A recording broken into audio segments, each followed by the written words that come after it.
ಈ ಶರಣಬಸಪ್ಪಂದು ಮರುಳಾರಾಧ್ಯರದು ಫೋಟೋ ಏನೈತಲ್ಲ, ಆ ಶರಣಬಸಪ್ಪ ಹಂಗ ಇತ್ತೇನೋ ಅಂತ ನಾವು ತಿಳ್ಕೊಂಡಿದ್ದೀವಿ ಸಣ್ಣ ಹುಡುಗರಿದ್ದಾಗ. ಒಂದು ದೇಹ ಎರಡು ಮುಖಗಳು ಇರಬೇಕು ಅಂತ ನಾವು ತಿಳ್ಕೊಂಡಿದ್ವಿ. ಪುರಾಣ ಹೇಳುವಾಗ ಗೊತ್ತಾತು, ಒಬ್ಬ ಗುರು ಒಬ್ಬ ಶಿಷ್ಯ ಹಿರಿಯ ಮರುಳಾರಾಧ್ಯರನ್ನ ಸ್ಮರಣೆ ಮಾಡಿ ಶಿರಹಟ್ಟಿಯ ಜಗದ್ಗುರು ಬಕಿರೇಶ್ವರರನ್ನ, ಹಾನಗಲ್ ಕುಮಾರ ಮಹಾಶಿವಯೋಗಿಗಳನ್ನು ಸ್ಮರಣೆ ಮಾಡಿ ಶ್ರೀಮಠದ ಅಧಿಪತಿಗಳು ಪೂಜ್ಯರು ಆಗಿರುವಂತಹ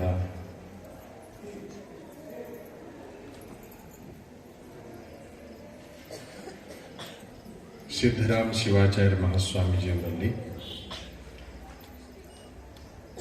ನಮಗೆ ಆತ್ಮೀಯರಾಗಿರುವಂತಹ ಕೂಡೇಕಲ್ಲದ ಪೂಜ್ಯರಲ್ಲಿ, ಈ ವೇದಿಕೆ ಮೇಲೆ ವಿರಾಜಮಾನರಾಗಿರುವಂತಹ ಹಲಕರಟಿ ಪೂಜ್ಯರಲ್ಲಿ, ಚಬನೂರು ಶ್ರೀಗಳವರಲ್ಲಿ ಶರಣೆಂದು ನಿಮಗೆಲ್ಲ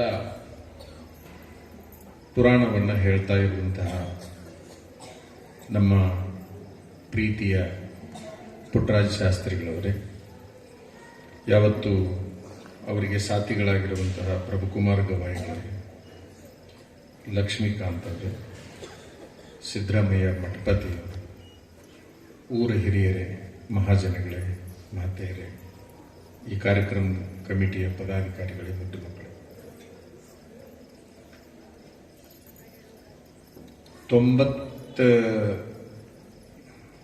89ನೇ ಇಸ್ವಿಯಲ್ಲಿ ಮೊದಲನೆಯದಾಗಿ ನಾವು ಶರಣಬಸವೇಶ್ವರ ಪುರಾಣವನ್ನು ಹೇಳಿದ್ವಿ.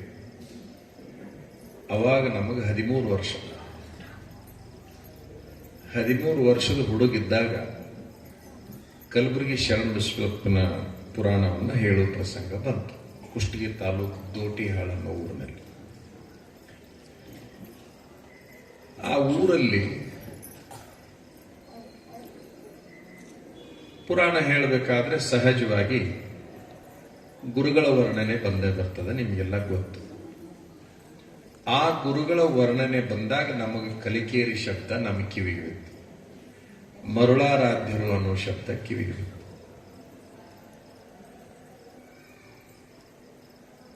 ಅಲ್ಲಿಂದ ಇಲ್ಲಿಯವರೆಗೆ ನಮಗೂ ನಿಮ್ಮ ಸ್ವಾಮಿಗಳಿಗೆ ನಮ್ಮನ್ನು ಇಲ್ಲಿಗೆ ಕರೀಬೇಕಂತ ಹೆಂಗ ಆಸೆ ಇತ್ತಲ್ಲ, ಅಲ್ಲಿಂದ ಇಲ್ಲಿವರೆಗೆ ನಮಗೂ ಕಲಿಕೇರಿಗೆ ಹೋಗ್ಬೇಕು, ಮರುಳಾರಾಧ್ಯರ ದರ್ಶನ ಮಾಡಬೇಕು ಅಂತ ನಮಗೂ ಆಸೆ. ಇವ್ರ ಆಸೆ 2013 ಆಗಿತ್ತು. ನಮ್ಮ ಆಸೆ 89ನೇ ಇಸ್ವಿ.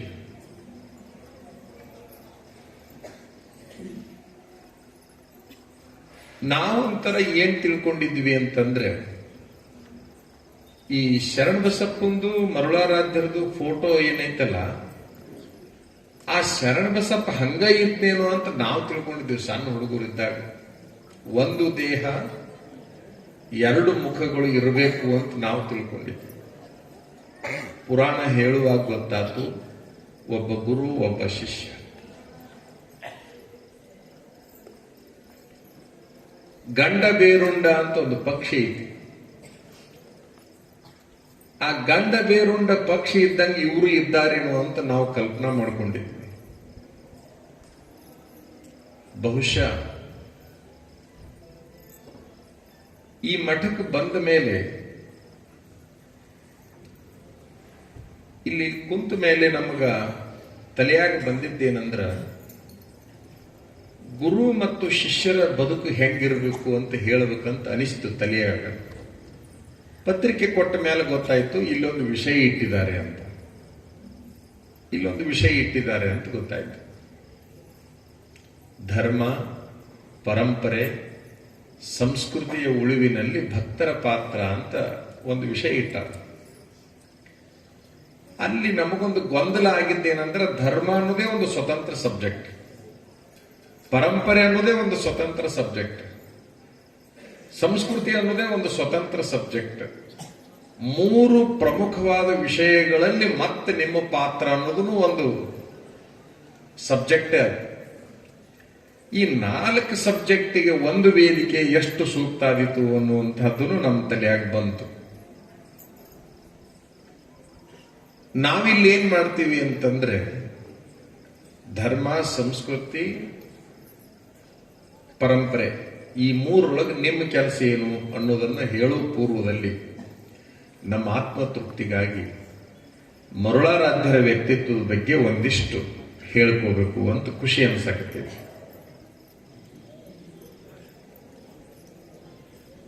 ಗುರು ಎಷ್ಟು ಸಮರ್ಥನಾಗಿದ್ದ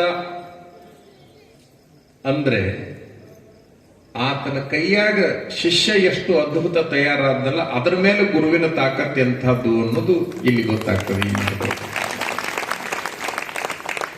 ದುರ್ಬಲ ಗುರುವಿನಲ್ಲಿ ಪ್ರಬಲ ಶಿಷ್ಯರು ಹುಟ್ಟಲಿಕ್ಕೆ ಸಾಧ್ಯವೇ ಇಲ್ಲ.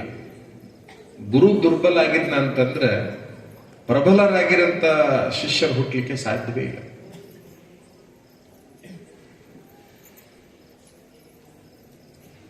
ಗುರು ಪ್ರಚಾರಕ್ಕೆ ಬರೋದು ಶಿಷ್ಯನ ತಾಕತ್ತಿನ ಮೇಲೆ. ಈಗ ಉದಾಹರಣೆಗಾಗಿ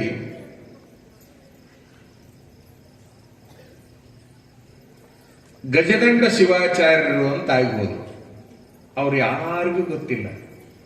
ಅವ್ರ ಹೆಸರು ಗೊತ್ತಾಗೋದ ಸಿದ್ಧಾರೂಢರ ಹೆಸರು ಹೇಳಿದಾಗ. ಗಜದಂಡ ಶಿವಾಚಾರ್ಯರು ಜಂಗಮರು, ಸಿದ್ಧಾರೂಢರು ಬಣಜಿಗರು. ಗುರು ಶಿಷ್ಯರಿಗೆ ಜಾತಿ ಇದ್ದಿಲ್ಲ ಅನ್ನೋದಕ್ಕೆ ಅದು ಒಂದು ಉದಾಹರಣೆ. ಶರಣಬಸಪ್ಪ ಬಣಜಿಗರವ, ಮರುಳಾರಾಧ್ಯರು ಜಂಗಮರು. ಬಣಜಿಗರು ಮಹಾತ್ಮರಾಗಲಿಕ್ಕೆ ಬರುತ್ತೆ ಅನ್ನೋದನ್ನ ಇಬ್ಬರು ಜಂಗಮರು ತೋರಿಸಿಕೊಟ್ಟಿದ್ದಾರೆ. ಇಬ್ಬರು ಜಂಗಮರು ಇಬ್ಬರು ಬಣಜಿಗರನ್ನು ಕರ್ಕೊಂಬಂದು ತೋರಿಸಿದ್ದಾರೆ.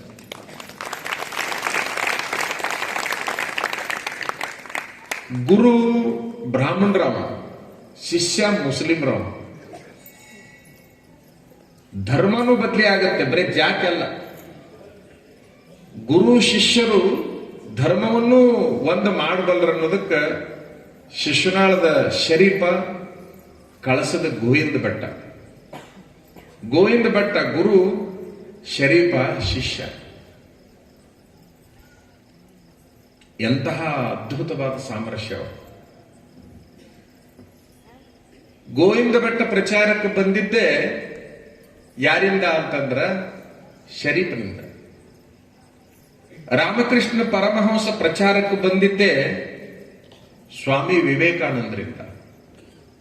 ಯಳಂದೂರದ ಬಸವಲಿಂಗ ಸ್ವಾಮಿಗಳು ಪ್ರಚಾರಕ್ಕೆ ಬಂದಿದ್ದೆ ಯಾರಿಂದ? ಹಾನಗಲ್ ಕುಮಾರಸ್ವಾಮಿಗಳಿಂದ. ಹಾನಗಲ್ ಕುಮಾರಸ್ವಾಮಿಗಳು ಗುರುಗಳು ಯಳಂದೂರು ಬಸವಲಿಂಗ ಸ್ವಾಮಿ. ರಾಮದಾಸರು ಪ್ರಚಾರಕ್ಕೆ ಬಂದಿದ್ದೆ ಶಿವಾಜಿಯಿಂದ. ಅರಿಸ್ಟಾಟಲ್ ಪ್ರಚಾರಕ್ಕೆ ಬಂದಿದ್ದೆ ಅಲೆಕ್ಸಾಂಡರ್ನಿಂದ. ಯಾವಾಗ ಗುರು ಪ್ರಚಾರಕ್ಕೆ ಬರ್ತಾನೆ ಅಂತಂದ್ರ ಶಿಷ್ಯನಿಂದ ಸೋಲಲ್ಪಟ್ಟಾಗ. ಶಿಷ್ಯನಿಂದ ಸೋಲ್ಬೇಕವ. ಯಾರಿಂದ ಸೋಲ್ಬೇಕು? ಗುರು ಶಿಷ್ಯನಿಂದ ಸೋಲ್ಬೇಕು. ಗುರು ಶಿಷ್ಯನನ್ನ ಎಷ್ಟರ ಮೆಟ್ಟಿಗೆ ತಯಾರು ಮಾಡ್ತಾನಪ್ಪ ಅಂತಂದ್ರೆ ತನ್ನನ್ನ ಸೋಲಿಸುವಷ್ಟರ ಮೆಟ್ಟಿಗೆ ತಯಾರು ಮಾಡಿಬಿಡ್ತಾನ. ಬಹುಶಃ ಶರಣಬಸಪ್ಪನ ಎಷ್ಟರ ಮೆಟ್ಟಿಗೆ ಮರುಳಾರಾಧ್ಯರು ತಯಾರು ಮಾಡಿದ್ರು ಅಂತಂದ್ರೆ ಅದರ ಮುಂದೆ ತಾವೇ ಸೋತು ಬಿಡಬೇಕು. ಅಷ್ಟರ ಮೆಟ್ಟಿಗೆ ಅವನು ಬೆಳೆಸ್ಬಿಡ್ಬೇಕು. ಅಷ್ಟರ ಮೆಟ್ಟಿಗೆ ಬೆಳೆಸ್ಬೇಕು.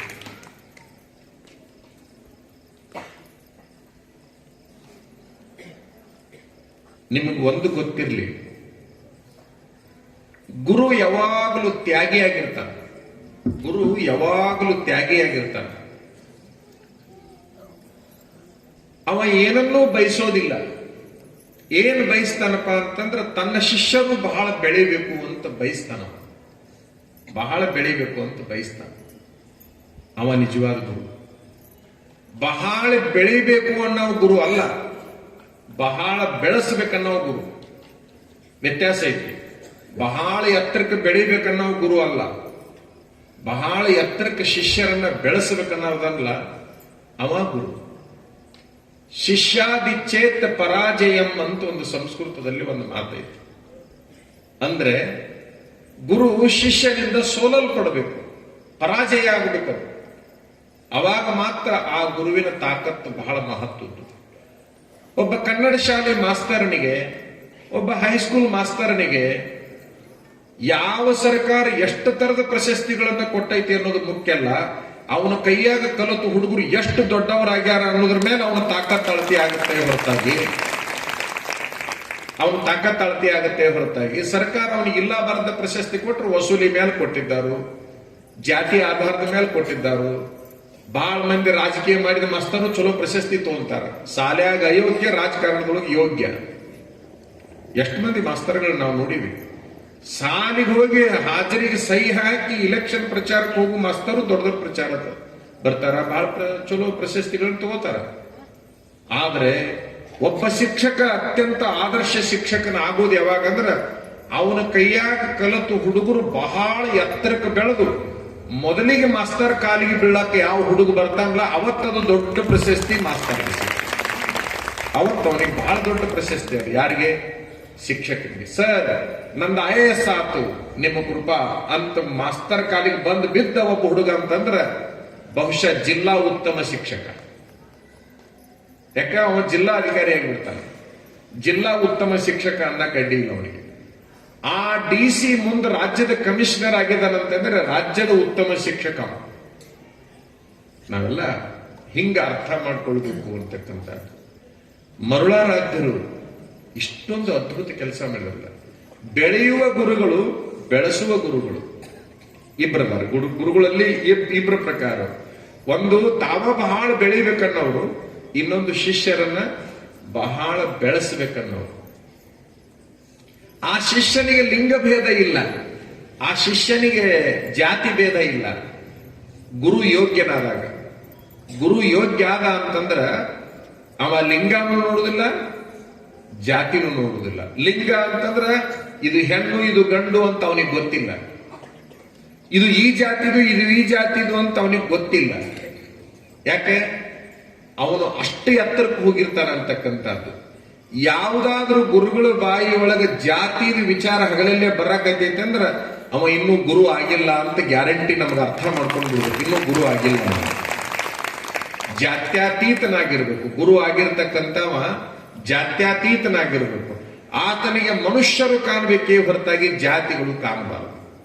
ಆತನಿಗೆ ಮನುಷ್ಯರು ಮಾತ್ರ ಕಾಣಬೇಕು, ಜಾತಿಗಳು ಎಂದೂ ಕೂಡ ಕಾಣಬಾರದು. ಅವ ನಿಜವಾದ ಗುರು.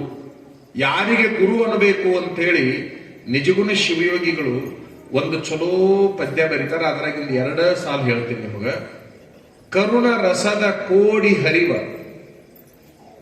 ವರಪುಣ್ಯ ಶರೀರದ ಗುರುವಿರಲೆನ್ನ ಮಾನಸದೋಳು ಅಂತ.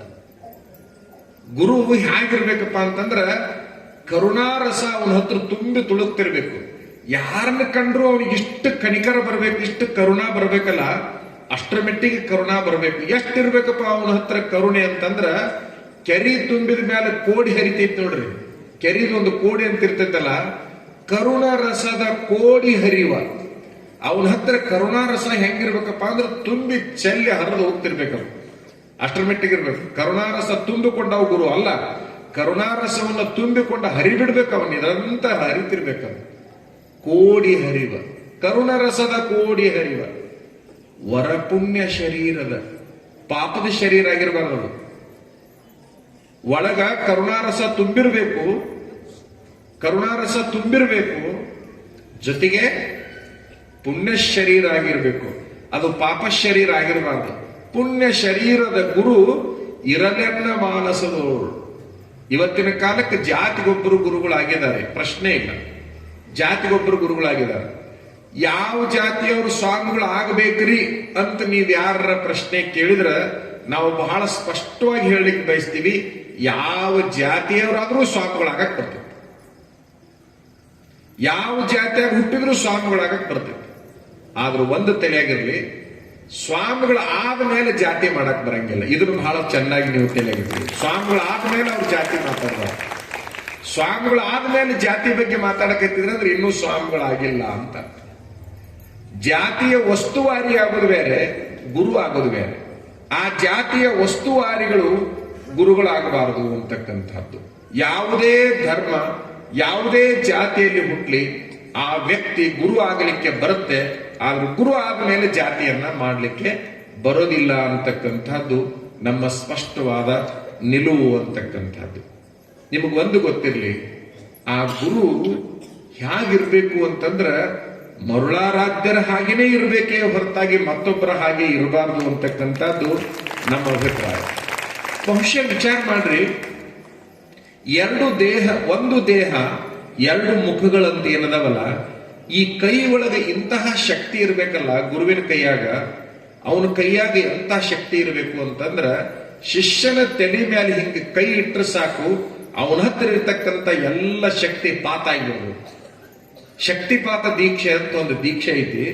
ಆ ಶಕ್ತಿಪಾತ ದೀಕ್ಷೆಯಲ್ಲಿ ಯಾವ ಶಿಷ್ಯನ ತಲೆ ಮೇಲೆ ಆತ ಕೈ ಇಡ್ತಾನಲ್ಲ, ಕೈ ಇಟ್ಟಾಕ್ಷಣ ಅವನಲ್ಲಿ ಬಹಳಷ್ಟು ಬದಲಾವಣೆಗಳು ಬರಬೇಕು. ಅಂತಹ ಶಕ್ತಿ ಅವನ ಕೈಯೊಳಗ ಇರಬೇಕು, ಇರುತ್ತೆ ಅಂತಕ್ಕಂಥದ್ದನ್ನ ನಿಮಗೆ ಹೇಳಲಿಕ್ಕೆ ಬಯಸ್ತೀವಿ. ಯಾಕೆ? ಹೆಂಗ? ಜ್ಯೋತಿ ಮುಟ್ಟಿದ ಬತ್ತಿಯಲ್ಲ ಜ್ಯೋತಿ ಒಪ್ಪುವುದಯ್ಯ. ವಿಚಾರ ಮಾಡ್ರಿ, ಒಂದು ಬತ್ತಿ ಜ್ಯೋತಿ ಹತ್ರ ಹಿಂಗ್ ಹೋತು ಅಂತಂದ್ರೆ ಇದು ಏನಾಗ್ತೈತಿ? ಬತ್ತಿ ಬತ್ತಿಯಾಗಿ ಬಿಡುವಂಗಿಲ್ಲ, ಅದು ಜ್ಯೋತಿಯಾಗೇ ಬಿಡ್ತೈತಿ. ಜ್ಯೋತಿ ಮುಟ್ಟಿದ ಬತ್ತಿ ಜ್ಯೋತಿ ಒಪ್ಪುವುದಯ್ಯ. ಸಾಗರ ಮುಟ್ಟಿದ ನದಿಗಳು ಸಾಗರ ಒಪ್ಪುವಯ್ಯ. ವಿಚಾರ ಮಾಡ್ರಿ, ಸಮುದ್ರಕ್ಕೆ ಹೋಗುವಂತ ಸಾವಿರಾರು ನದಿಗಳು ನದಿಗಳಾಗಿ ಉಳಿಯೋಂಗಿಲ್ಲ, ಸಾಗರನೇ ಆಗಿ ಹೋಗ್ಬಿಡ್ತದೆ. ಸಾಗರನೇ ಆಗಿ ಹೋಗ್ಬಿಡ್ತದೆ. ಪ್ರಸಾದ ಮುಟ್ಟಿದ ಪದಾರ್ಥವೆಲ್ಲ ಪ್ರಸಾದ ಒಪ್ಪುವುದಯ್ಯ. ಯಾವುದೇ ಪದಾರ್ಥ ಪ್ರಸಾದ ಯಾವಾಗ ಆಕೈತಿ? ಅದು ಪ್ರಸಾದವನ್ನು ಮುಟ್ಟಿದಂತ ಸಂದರ್ಭದಲ್ಲಿ. ನಿಮ್ಮನ್ನು ಮುಟ್ಟಿದವರು ನಿಮ್ಮಂತಪ್ಪರಲ್ಲದೆ ಬೇರೆ ಇಲ್ಲ ಅಂತಕ್ಕಂಥದ್ದು ಕಾಡಸಿದ್ದೇಶ್ವರದ ಒಂದು ವಚನ ಐತಿ. ವಿಚಾರ ಮಾಡ್ರಿ, ಯಾವುದೇ ಒಬ್ಬ ಅಯೋಗ್ಯನಾಗಿರ್ತಕ್ಕಂಥ ಕಾಡುಗಲ್ಲೂ ಕೂಡ ಅದು ಸುಂದರವಾದ ಮೂರ್ತಿ ಆಗೋದು ಯಾವಾಗಪ್ಪ ಅಂತಂದ್ರೆ ಗುರುವಿನ ಕೈಯಾಗಿ ಸಿಕ್ಕನೆ ಆಗತ್ತೆ ಹೊರತಾಗಿ ಇಲ್ಲ ಅಂದ್ರೆ ಸಾಧ್ಯನೇ ಇಲ್ಲ. ಗುರುವಿಲ್ಲದೆ ತಯಾರಾಗಿರ್ತಕ್ಕಂಥ ವ್ಯಕ್ತಿ ಇಡೀ ಪ್ರಪಂಚದೊಳಗೆ ಇಲ್ಲ ಅಂತ ಹೇಳಲಿಕ್ಕೆ ಬಹಳ ಸ್ಪಷ್ಟವಾಗಿ ನಿಮಗ ತಿಳ್ಕೊಳ್ಳಕ್ ಅಡ್ಡಿ ಇಲ್ಲ ಅಂತಕ್ಕಂಥದ್ದನ್ನ ನಿಮ್ಮ ಗಮನಕ್ಕೆ ನಾವು ತರ್ಲಿಕ್ಕೆ ಬಯಸ್ತೀವಿ. ಗುರು ಅಂದ್ರೆ ಹೇಗಿರ್ತಾನ ಅಂತಂದ್ರ ಬಹಳ ಕರುಣಾಮಯಿ ಇರ್ತಾನ. ಆದ್ರೆ ಶಿಷ್ಯನ ಮನಸ್ಸು ಬಹಳ ಸ್ವಚ್ಛ ಇರ್ಬೇಕು. ಯಾರ ಶಿಷ್ಯ ಆಗಬೇಕಂತ ಅಂತಿರ್ತಾರಲ್ಲ, ಅವ್ರ ಮನಸ್ಸು ಬಹಳ ಚಲೋ ಇದ್ರೆ ಮಾತ್ರ ಗುರು ಚಲೋ ಕಾಣ್ತಾನೆ ಹೊರತಾಗಿ ಅವ್ರದೇ ಮನಸ್ಸು ಚಲೋ ಇಲ್ಲ ಅಂತಂದ್ರ ಯಾವಾಗಲೂ ಗುರು ಎಡ ಆಗೇ ಕಾಣ್ತಿರ್ತಾನ. ಯಾಕ? ಅವನ ದೃಷ್ಟಿಕೋನ ಸರಿ ಇಲ್ಲ. ಶಿಷ್ಯನ ಮನಸ್ಸು, ಶಿಷ್ಯನ ದೃಷ್ಟಿ ಬಹಳ ಪವಿತ್ರವಾಗಿರ್ಬೇಕಾಗಿರುವಂತದ್ದು ಬಹಳ ಮುಖ್ಯ. ಈಗ ನೋಡ್ರಿ, ವಿಚಾರ ಮಾಡ್ರಿ, ಈ ಗುರುಗಳು ಸರಿ ಇಲ್ಲ, ಆ ಗುರುಗಳು ಸರಿ ಇಲ್ಲ, ಬಹಳ ಮಂದಿ ಹಿಂಗ ಮಾತಾಡ್ತಿರ್ತಾರ. ನಿಮಗೊಂದು ಗೊತ್ತಿರ್ಲಿ, ಗುರು ಸರಿ ಇಲ್ಲ ಅಂತ ಹೇಳಬೇಕಾಗಿದ್ದು ಗುರುವಿಗೇನೆ ಸಾಧ್ಯನೇ ಹೊರತಾಗಿ ಅದು ಶಿಷ್ಯನಿಗೆ ಸಾಧ್ಯನೇ ಇಲ್ಲ ಅಂತಕ್ಕಂಥದ್ದನ್ನ ನಾವು ಹೇಳಲಿಕ್ಕೆ ಬಯಸ್ತೀವಿ ಅಂತಕ್ಕಂಥದ್ದು. ಈಗ ಉದಾಹರಣೆಗಾಗಿ ಇದು ಒಂದು ಉಂಗುರ ಇದೆ. ಇದು ಉಂಗುರ ಬಂಗಾರದ ಹೌದು ಅಲ್ಲ ಅಂತ ಹೇಳಿ ನಿಮ್ಮನ್ನ ಕೇಳಿದ್ರೆ ನೀವೇನಾತ್ ಮಾಡ್ತೀರಿ ಅಂತಂದ್ರೆ ಹೌದು ಅಂತ ಹೇಳ್ಬಿಡ್ತೀರಿ. ಆದ್ರೆ ಇದನ್ನೇ ನಾನು ಹಿತ್ತಾಳಿದ ಹಾಕೊಂಡು ಬಂದು ಕುಂತಿದ್ದೆ ಅಂತಂದ್ರ ನಿಮಗೂ ಕೂಡ ಗೊತ್ತಾಗೋದಿಲ್ಲ. ಇದು ಬಂಗಾರದ್ದೋ ಹಿತ್ತಾಳಿದೋ ಅಂತ ಗೊತ್ತಾಗಬೇಕಾದ್ರೆ ಇದು ಯಾರ ಕಡೆಗೆ ಹೋಗ್ಬೇಕು? ಯಾರ ಕಡೆಗೆ ಹೋಗ್ಬೇಕಮ್ಮ? ಪತ್ತಾರ ಕಡೆಗೆ ಹೋಗ್ಬೇಕಲ್ಲ.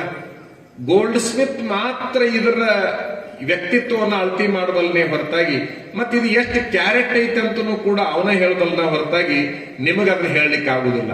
ಬಣ್ಣ ನೋಡಿ ಅದನ್ನ ನಿರ್ಣಯ ಮಾಡೋದಕ್ಕೂ ಅದರ ಗುಣ ನೋಡಿ ನಿರ್ಣಯ ಮಾಡೋದಕ್ಕೂ ಹೆಂಗ ವ್ಯತ್ಯಾಸ ಐತಲ್ಲ, ಹಂಗ ಒಬ್ಬ ಗುರುಗಳನ್ನ ಇವನ ಹತ್ರ ಗುರುವಿನ ತತ್ವ ಐತೋ ಇಲ್ಲ ಅನ್ನೋದನ್ನ ಇನ್ನೊಬ್ಬ ಗುರುವಾಗಿರ್ತಕ್ಕಂಥವ್ ಮಾತ್ರ ಅದನ್ನ ಅಳತೆ ಮಾಡಬಲ್ಲನೆ ಹೊರತಾಗಿ ಎಲ್ಲರೂ ಕೂಡ ಅಳತೆ ಮಾಡ್ಲಿಕ್ಕೆ ಆಗೋದಿಲ್ಲ ಅಂತಕ್ಕಂಥದ್ದನ್ನ ನೀವೆಲ್ಲ ಅರ್ಥ ಮಾಡ್ಕೋಬೇಕು. ನಾವು ಊರೊಳಗೊಂದು ಕಾಡ್ಗಲ್ಲ ಅಂತಂದ್ರೆ ಇಡೀ ಊರಿಗೆ ಬೇಡಾದ ಕಾಡ್ಗಲ್ಲ.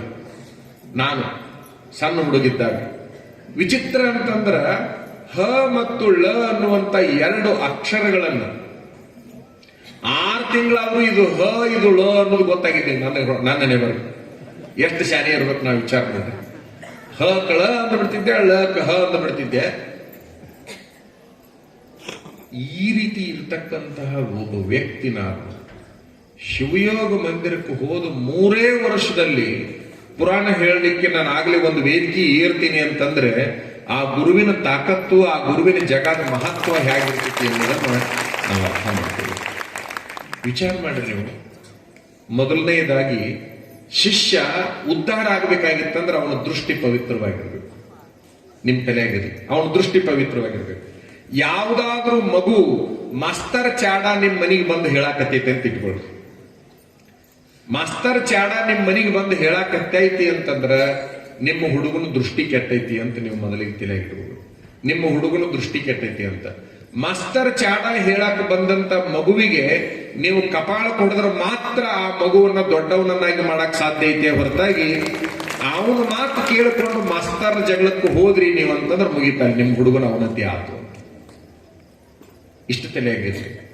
ಮಾಸ್ತರ್ ಕೂಡ ನೀವು ಜಗಳಕ್ಕೆ ಹೋದ್ರಿ, ನಿಮ್ಮ ಮಗನ ಮಾತು ಕೇಳಿ, ಮಗಳ ಮಾತು ಕೇಳಿ ಅಂತಂದ್ರೆ ಅಲ್ಲಿಗೆ ನಿಮ್ಮ ಮಗುವಿನ ಬದುಕು ಪೂರ್ಣ ನಾಶ ಆಯ್ತು ಅಂತ ಅರ್ಥ. ಯಾಕೆ? ಆ ಮಗು ಯಾವ ದೃಷ್ಟಿಕೋನದಲ್ಲಿ ಅವನ ಬಗ್ಗೆ ಕಂಪ್ಲೇಂಟ್ ಮಾಡಾಕತ್ತೈತಿ ಅನ್ನೋದು ಬಹಳ ಮುಖ್ಯವಾಗಿರುತ್ತೆ ಅಂತಕ್ಕಂಥದ್ದು. ನಾವು ಬಹಳ ಪರೀಕ್ಷೆ ಮಾಡಿ ನೋಡಿದೀವಿ, ಶಿಷ್ಯರ ದೃಷ್ಟಿಕೋನ ಹೆಂಗಿರ್ತದೆ ಅಂತಕ್ಕಂಥದ್ದನ್ನ ಬಹಳ ಪರೀಕ್ಷೆ ಮಾಡಿ ನೋಡಿ ಈ ಮಾತನ್ನ ನಿಮಗೆ ನಾವು ಹೇಳಲಿಕ್ಕೆ. ಆ ಕಾರಣಕ್ಕಾಗಿ ಇನ್ನು ಮೇಲೆ ನೀವು ಏನ್ ಮಾಡ್ಬೇಕಪ್ಪ ಅಂದ್ರೆ ಯಾವುದೇ ಗುರುಗಳ ಬಗ್ಗೆ, ಗುರು ಅನ್ನುವ ಸ್ಥಾನದಲ್ಲಿ ಇರುವಂತ ಶಿಕ್ಷಕನಾಗಿರ್ಬೋದು, ಒಬ್ಬ ಪೀಠಾಧಿಕಾರಿ ಇರ್ಬೋದು, ಒಬ್ಬ ಮಠಾಧಿಕಾರಿ ಇರ್ಬೋದು, ಆತನ ದುರ್ಗುಣಗಳನ್ನ ಎನಿಸೋದ್ರ ಬದಲಿ ಆತನಲ್ಲಿರುವ ಸಗುಣಗಳನ್ನ ಮಾತ್ರ ನಾವು ತಗೊಳ್ಳುವಂತ ಪ್ರಯತ್ನ ಮಾಡಬೇಕು. ಅಂಗಡಿಗೆ ಹೋದಾಗ ನಮಗೇನು ಬೇಕಾಗೈತೆ ಅದನ್ನು ತಗೋಬೇಕೇ ಹೊರತಾಗಿ ನಮಗೂ ಬೇಡಾದದ್ದು ಏನೇನೈತೆ ಅಂತ ನಾವ್ ಯಾರು ಅಂಗಡಿ ಒಳಗೆ ಹುಡುಕೋದಿಲ್ಲ. ಅಂಗಡಿ ಒಳಗೆ ಹುಡುಕ್ತಿವಿ ನಾವು, ನಮಗ ಬೇಡಾದದ್ದು ಈ ಅಂಗಡಿಯಾಗಿ ಯಾವುದು ಐತಿ ಅಂತ ನಾವು ಯಾರೂ ಹುಡುಕಲ್ಲ. ನಮಗೇನು ಬೇಕಾಗೈತಲ್ಲ ಆ ವಸ್ತು ಎಲ್ಲೈತೆ ಅಂತ ಮಾತ್ರ ಹುಡುಕ್ತಿರ್ತೀವಲ್ಲ. ಹಂಗ ಗುರು ಅನ್ನೋ ಒಬ್ಬ ಅಂಗಡಿಯಾಗಿರ್ತಾನ, ಅಲ್ಲಿ ಬೇಡಾದ ವಸ್ತು ಹುಡುಕುವ ಬದಲಿ ನಮಗೆ ಬೇಕಾದ ವಸ್ತುವನ್ನೇ ಹುಡುಕಿ ಅದಿದ್ರೆ ಅದನ್ನು ತಗೊಂಡು ಬರುವಂತಹ ಪ್ರಯತ್ನ ಮಾಡಿದ್ರೆ ನಮ್ಮ ಬದುಕು ಅತ್ಯಂತ ಹಸನಾಗತ್ತೆ ಅಂತಕ್ಕಂಥ ವಿಚಾರ ನಿಮಗೆಲ್ಲರಿಗೂ ಗೊತ್ತಿರಬೇಕು ಅಂತಕ್ಕಂಥದ್ದು. ಒಂದು ಏನು ಅಂತಂದ್ರೆ ಆ ಗುರು ಆಗಿರ್ತಕ್ಕಂಥವ ನಮಗ ಇಷ್ಟು ಚಲೋ ಗೊತ್ತೈತಿ. ಕೆಲವು ಸಾರಿ ಗುರು ಆಚಾರದಲ್ಲಿ ಹೀನನಾಗಿರ್ತಾನೆ, ಆದ್ರೂ ವಿಚಾರದಲ್ಲಿ ಹೀನಾಗಿರುವುದಿಲ್ಲ. ಇದೊಂದು ಸ್ವಲ್ಪ ಶಬ್ದ ನಿಮ್ಗೆ ಗಮನದಾಗಿರ್ಲಿ. ಆಚಾರದಲ್ಲಿ ಹೀನಾಗಿರ್ತಾನೆ ಹೊರತಾಗಿ ವಿಚಾರದಲ್ಲಿ ಹೀನಾಗಿರುವುದಿಲ್ಲವ. ಯಾವ ಗುರು ಯಾರಿಗೂ ಕೆಟ್ಟದ್ದನ್ನ ಕಲಿಸ್ಲಿಕ್ಕೆ ಮನಸ್ಸು ಮಾಡೋದಿಲ್ಲ, ಎಲ್ಲರಿಗೆ ಚಲೋದನ್ನ ಕಲಿಸುವಂತಹ ಪ್ರಯತ್ನವನ್ನ ಆತ ಮಾಡ್ತಿರ್ತಾನ ಅಂತಕ್ಕಂಥದ್ದು. ಒಬ್ಬ ಶರಣಬಸಪ್ಪ ಅಂತಕ್ಕಂಥವ ಈ ಒಂದು ಮರುಳಾರಾಧ್ಯರ ಒಂದು ಆಶೀರ್ವಾದದಿಂದ ಅಷ್ಟರ ಮೆಟ್ಟಿಗೆ ಬದಲಾವಣೆ ಆಗ್ಬೇಕಾಯ್ತು ಅಂತಂದ್ರೆ ನೀವೇನ್ ಮಾಡ್ಬೇಕಪ್ಪ ಅಂತಂದ್ರ ನಮ್ಮ ಮರುಳಾರಾಧ್ಯ ಗುರುಗಳು ಅತ್ಯಂತ ಸಮರ್ಥ ಗುರುಗಳದಾರ ಅನ್ನುವಂತಹದ್ದು ನಿರ್ಣಯ ಮಾಡಿಕೊಂಡು ಆತನ ಗದ್ದಿಗೆಯಲ್ಲಿ ಕುಂತ ಸ್ವಾಮಿಗಳು ಮತ್ತು ಆತನ ಗದ್ದಿಗೆ ಇವು ಎರಡರಲ್ಲಿ ಭೇದ ಇಲ್ಲ ಅಂತ ನೀವೇನಾದ್ರೂ ತಿಳ್ಕೊಂಡು ಬಿಟ್ರಿ ಅಂತಂದ್ರೆ ಬಹುಶಃ ಮೊದಲನೆಯದಾಗಿ ನಿಮ್ಮ ಬದುಕು ಹಸನಾಗುತ್ತೆ ಅಂತಕ್ಕಂಥದ್ದು ನಮ್ಮ ಅಭಿಪ್ರಾಯ. ನಾವು ನೋಡುವ ದೃಷ್ಟಿಕೋನ ಚಲೋ ಇರಲಿ ಅಂತ ನಾವು ಬಹಳ ಸ್ಪಷ್ಟವಾಗಿ ಹೇಳಕ್ ಬಯಸ್ತೀವಿ. ಯಾಕೆ ಅಂತಂದ್ರೆ ದುರ್ಯೋಧನ ಮತ್ತು ಧರ್ಮರಾಜರಿಗೆ ಗುರುಗಳು ಏನು ಹೇಳಿ ಕಳಿಸ್ತಾರಪ್ಪ ಅಂತಂದ್ರ ಧರ್ಮರಾಜನಿಗೆ ಕೆಟ್ಟದ್ದು ನೋಡ್ಕೊಂಡು ಬಾ ಅಂತ ಹೇಳಿ ಕಳಿಸ್ತಾರ, ದುರ್ಯೋಧನನಿಗೆ ಚಲೋದು ನೋಡ್ಕೊಂಡು ಬಾ ಅಂತ ಹೇಳಿ ಕಳಿಸಿದಾಗ ಇಬ್ರು ಖಾಲಿ ಬಂದ್ರು ಅಂತ ಒಂದು ಕತೆ ಹೇಳ್ತೀವಿ ನಾವು. ಇಬ್ರು ಖಾಲಿ ಬಂದ್ರು ಅಂತ. ಯಾಕೆ ಖಾಲಿ ಬಂದ್ರವರು? ಧರ್ಮರಾಜನ ದೃಷ್ಟಿ ಬಹಳ ಚಲೋ ಇತ್ತು, ಹಂಗಾಗಿ ಕೆಟ್ಟದಕ್ಕಾಗ್ಲಿಲ್ಲ. ದುರ್ಯೋಧನನ ದೃಷ್ಟಿ ಬಹಳ ಕೆಟ್ಟದ್ದಿತ್ತು, ಯಾವುದೋ ಅವನಿಗೆ ಚಲೋ ಕಾಣ್ಲಿಲ್ಲ ಅಂತಕ್ಕಂಥದ್ದು. ನಿಮ್ಮ ಅತ್ತಿ ಸೊಸೆಯೊಳಗೂ ಕೂಡ ಅಷ್ಟೇ. ನಿಮ್ಮ ಅತ್ತಿ ಸೊಸೆಯೊಳಗೂ ಕೂಡ ಅತ್ತಿ ಗುರುವಿನ ಸ್ಥಾನದೊಳಗಿರ್ತಾಳ, ಸೊಸಿ ಶಿಷ್ಯನ ಸ್ಥಾನದೊಳಗಿರ್ತಾಳ. ಬಹಳ ವ್ಯತ್ಯಾಸ ಇರುವುದಿಲ್ಲ ಅದು. ಈಗ ಎಲ್ಲದನ್ನು ಕಲಿಸ್ಬೇಕಂತಿರ್ತಾಳ ಆಕೆ. ಯಾರು? ಅತ್ತಿ ಆದಾಕಿ ಸೊಸಿಗೆ ಎಲ್ಲದನ್ನು ಕಲಿಸ್ಬೇಕಂತಿರ್ತಾಳ, ಆದ್ರೆ ಸೊಸಿ ಅದನ್ನ ರಿಜೆಕ್ಟ್ ಮಾಡ್ತಿರ್ತಾಳ. ನಮ್ಮ ಮಠದಾಗಿನ ಹುಡುಗರು ಎಲ್ಲದನ್ನು ಕಲಿಸ್ಬೇಕಂತ ನಾವು ಕಂತಿರ್ತೀವಿ, ಅವು ನಮ್ಮನ್ನು ರಿಜೆಕ್ಟ್ ಮಾಡ್ತಿರ್ತಾವ, ಏನು ಮಾಡ್ಲಿಕ್ಕೆ ಆಗೋದಿಲ್ಲ.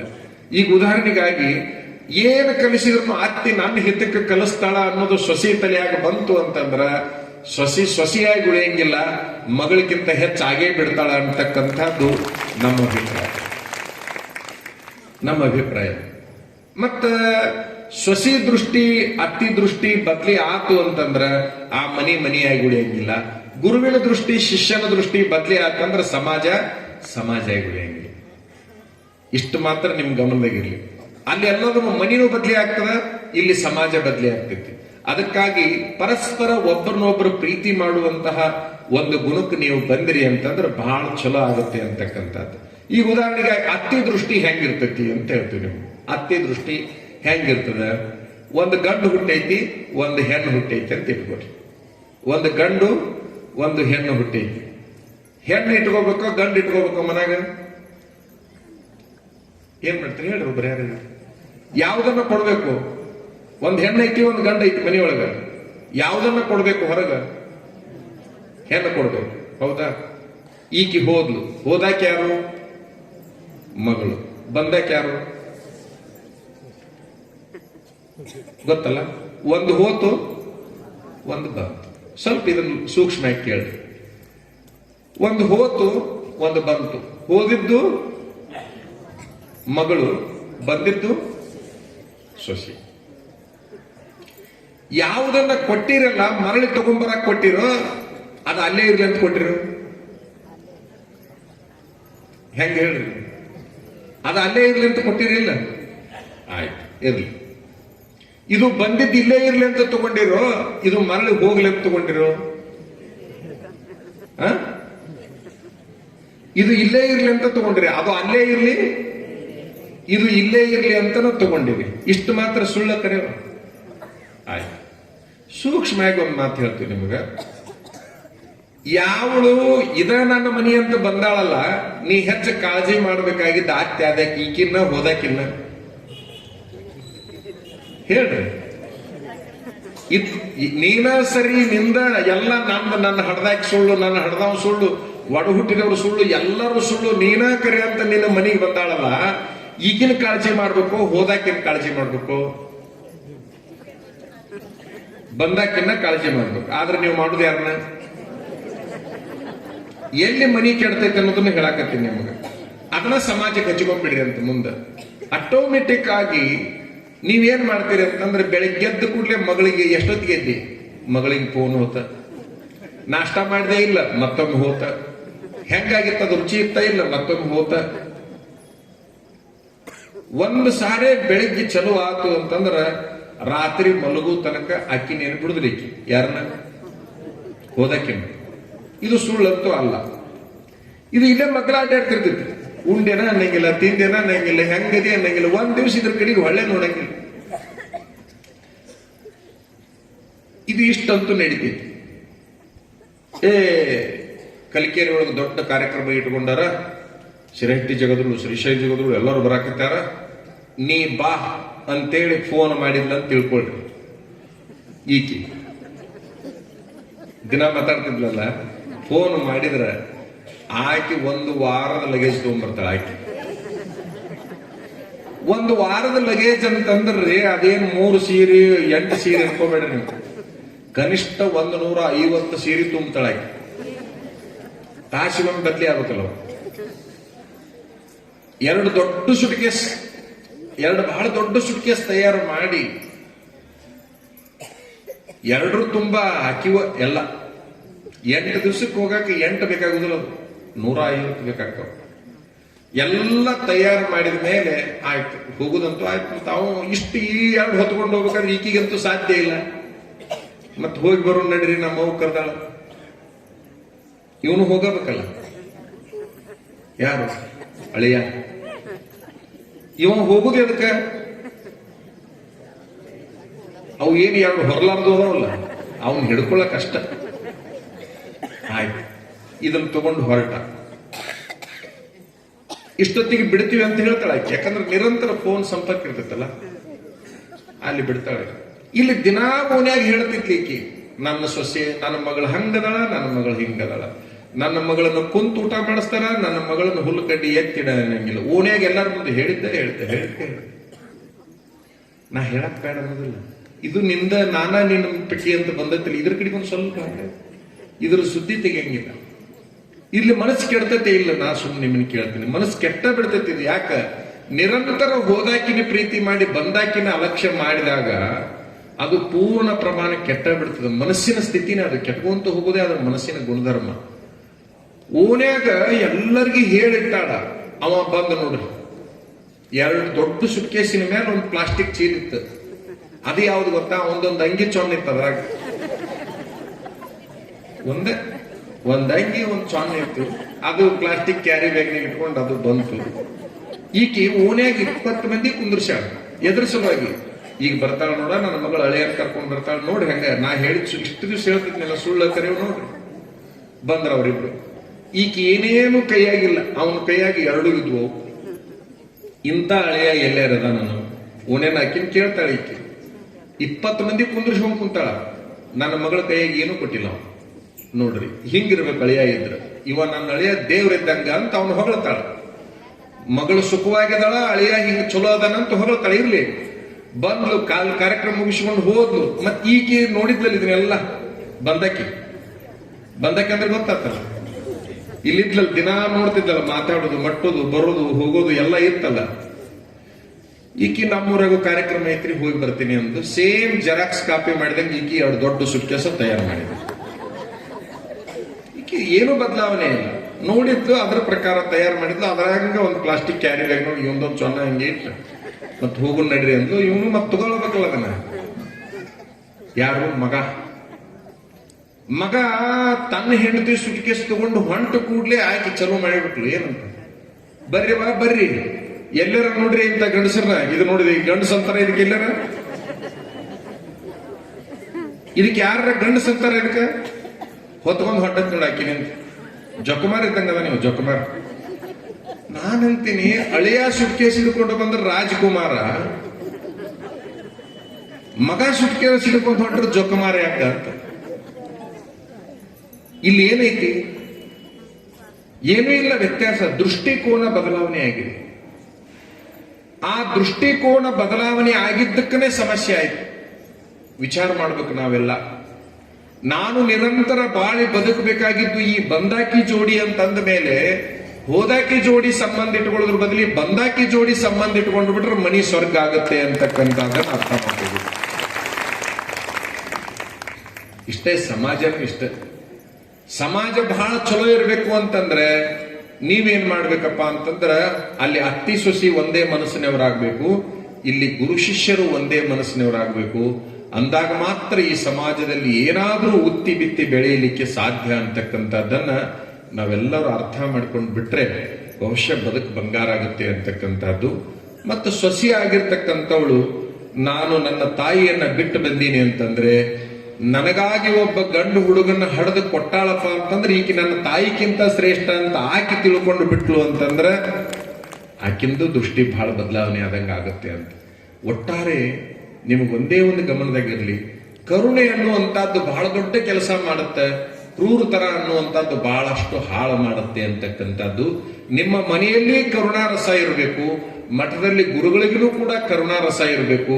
ಕರುಣಾರಸ ಇತ್ತು ಅಂತಂದ್ರೆ ಮಾತ್ರ ಬಹಳ ಎತ್ತರಕ್ಕೆ ಹೋಗ್ಲಿಕ್ಕೆ ಸಾಧ್ಯ ಅಂತಕ್ಕಂಥದ್ದು ನಮ್ಮ ಭಾವನಾ ಐತಿ ಅನ್ನುವಂಥದ್ದನ್ನು ನಿಮ್ಗೆ ಈ ಸಂದರ್ಭದಲ್ಲಿ ಹೇಳಿಕೊಂಡು, ಒಟ್ಟಾರೆ ಧರ್ಮ, ಸಂಸ್ಕೃತಿ ಮತ್ತು ಪರಂಪರೆ. ಈಗ ಪರಂಪರೆ, ಧರ್ಮ ಅಂದ್ರೆ ಏನು? ಧರ್ಮ ಅಂದ್ರೆ ಬೇರೆ ಏನು ಅಲ್ಲ. ಧರ್ಮ ಮುಸ್ಲಿಂ ಅಂತ ಧರ್ಮ ಅಂತ ಐತಲ್ಲ, ಹಿಂದೂ ಧರ್ಮ ಅಂತ ಐತಲ್ಲ, ಕ್ರಿಶ್ಚಿಯನ್ ಧರ್ಮ ಅಂತ ಐತಲ್ಲ, ಇವು ಯಾವ ಧರ್ಮಗಳಲ್ಲ. ಇವು ಯಾವ ಧರ್ಮ ಅಲ್ಲ. ಜೈನ್ ಧರ್ಮ, ಹಿಂದೂ ಧರ್ಮ, ಕ್ರಿಶ್ಚಿಯನ್ ಧರ್ಮ, ಮುಸ್ಲಿಂ ಧರ್ಮ, ಇವು ಯಾವ ಧರ್ಮಗಳಲ್ಲ. ಇವು ಮತಗಳು. ಮತಗಳಿಗೆ ಧರ್ಮ ಅಂತ ಅಂತಾರ. ನಿಮ್ ತಲೆಯಾಗಿರ್ಲಿ ಪುಣ್ಯಾತ್ಮರೇ. ಈಗ ಪತ್ರಿಕೆ ಸಬ್ಜೆಕ್ಟಿಗೆ ಬಂದೀವಿ ನಾವು. ಆ ಧರ್ಮ ಅನ್ನೋದೇನೈತಲ್ಲ, ಧರ್ಮದಲ್ಲಿ ದೃಷ್ಟಿ ಒಂದೇ ಅದ. ಧರ್ಮದಲ್ಲಿ ಬೇರೆ ಬೇರೆ ಯಾವುದೂ ಇಲ್ಲ ಅಂತಕ್ಕಂಥದ್ದು. ಆ ಧರ್ಮ ಅನ್ನುವಂಥ ಶಬ್ದದ ಅರ್ಥ ಬಹಳ ಎತ್ತರವಾಗಿರ್ತಕ್ಕಂಥದ್ದು. ಇನ್ನೊಬ್ಬರನ್ನ ಕೊಲ್ಲು ಅಂತ ಹೇಳ್ತೈತೆ ಅಂತಂದ್ರೆ ಅದು ಧರ್ಮ ಅಲ್ಲ ಅಂತಕ್ಕಂಥದ್ದನ್ನು ನೀವು ಗಮನದಾಗ ಇಟ್ಕೋಬೇಕು. ನಾ ಮಾತ್ರ ಬೆಳಿಬೇಕು, ಅವ್ರು ಹಾಳಾಗಬೇಕು ಅಂತ ಯಾರಾದ್ರೂ ಹೇಳ್ತಾರಂತಂದ್ರೆ ಅದು ಧರ್ಮ ಅಲ್ಲ ಅಂತಕ್ಕಂಥದ್ದು. ಯಾವ ಧರ್ಮ ಆದ್ರೂ ಇರಲಿ, ಎಲ್ಲರನ್ನ ಪ್ರೀತಿ ಮಾಡುವಂತಹದ್ದು ಧರ್ಮನೇ ಹೊರತಾಗಿ ಭೇದ ಭಾವ ಮಾಡುವಂತಹದ್ದು ಧರ್ಮ ಅಲ್ಲ ಅನ್ನೋದನ್ನ ನೀವು ಬಹಳ ಚೆನ್ನಾಗಿ ತಲೆಯಾಗಿಟ್ಕೋಬೇಕು. ಪತಿತಂ ಪತಂತಂ ಪತಿಷ್ಯಂತಂ ಧರತೀತಿ ಧರ್ಮ ಅಂತೇಳಿ ಧರ್ಮದ ಬಗ್ಗೆ ಒಂದು ವ್ಯಾಖ್ಯಾನ ಐತಿ.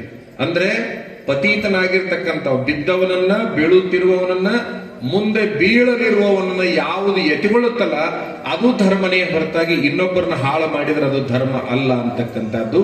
ಹಾಗಾಗಿ ಇವು ಎಲ್ಲ ಏನದವಲ್ಲ ಮತಾಚರಣೆಗಳಿವು, ಇವಕ್ಕೆ ಧರ್ಮ ಅನ್ಲಿಕ್ಕೆ ಆಗೋದಿಲ್ಲ. ಇವಕ್ಕೆ ನಾವು ಧರ್ಮ ಅಂತ ಹೆಸರಿಟ್ಟುಕೊಂಡು ಬಹಳಷ್ಟು ಬಡದಾಡಕತ್ತಿದೀವಿ. ಎಲ್ಲರೂ ಮನುಷ್ಯರು ಈ ಭೂಮಿ ಮೇಲೆ ನೋಡ್ರಿ, ಪರಮಾತ್ಮ ಎಷ್ಟು ಶಾನೆ ಅದನಂತಂದ್ರ ಅವ ಯಾರನ್ನು ಹುಟ್ಟಿಸಿದ? ಮನುಷ್ಯರನ್ನ ಹುಟ್ಟಿಸಿದ. ಪರಮಾತ್ಮ ಹುಟ್ಟಿಸಿದ್ದು ಮನುಷ್ಯರನ್ನ. ಆದ್ರೆ ಮನುಷ್ಯರು ಏನು ಹುಟ್ಟಿಸ್ಬಿಟ್ರಪ್ಪ ಅಂದ್ರೆ ಧರ್ಮ, ಜಾತಿ, ಗುಂಪು ಇವನ್ನೆಲ್ಲ ಹುಟ್ಟಿಸ್ಬಿಟ್ರು. ಅವ ಹುಟ್ಟಿಸ್ಬೇಕಾದ್ರ ಎಷ್ಟು ಚಂದ ಹುಟ್ಟಿಸ್ಯಾನ. ಎಲ್ಲಾ ಧರ್ಮದವ್ರ ಮೂಗಿ ಎಲ್ಲೈತ್ರಿ? ಈ ಹೋಗೋರ್ ಮೂಗ್ ಬಿಟ್ಟು ಇದ್ದವ್ರ ಮೂಗ್ ಕೇಳಾಕತ್ತೀವಿ ನಾವು. ಎಲ್ಲಾ ಧರ್ಮದಾಗ ಇರೋರ್ ಮೂಗ್ ಎಲ್ಲೈತಿ? ಸುಮ್ಮನೆ ಕೇಳ್ತೀನಿ, ಎಲ್ಲಿರ್ಬೇಕು ಅಲ್ಲೇ ಐತಲ್ಲ. ಯಾವ ದೇಶದಾಗಿನ ಜನ ಅದಾರ ಅಂದ್ರೂ ಕೂಡ ಅವ್ರ ಮೂಗ್ ಏನಾರ ಹಿಂದೆ ತುರ್ಬುತ್ತಳಗೈತಿ? ಸುಮ್ಮನೆ ಹೇಳ್ರಿ, ಹಂಗ ನೋಡೋಣ.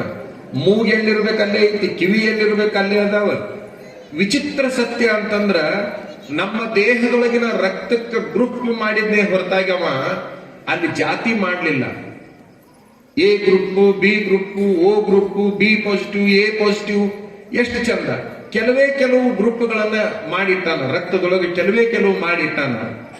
ಆದ್ರ ಆಶ್ಚರ್ಯ ಅಂತಂದ್ರ ಆ ಕೆಲವು ಗ್ರೂಪ್ಗಳನ್ನ ಏನ್ ಮಾಡಿಟ್ಟಾನಲ್ಲ, ಅವನು ಮಾಡಿಟ್ಟಿದ್ದವ ಎದ್ರ ಸಲುವಾಗಿ ಅಂತಂದ್ರ,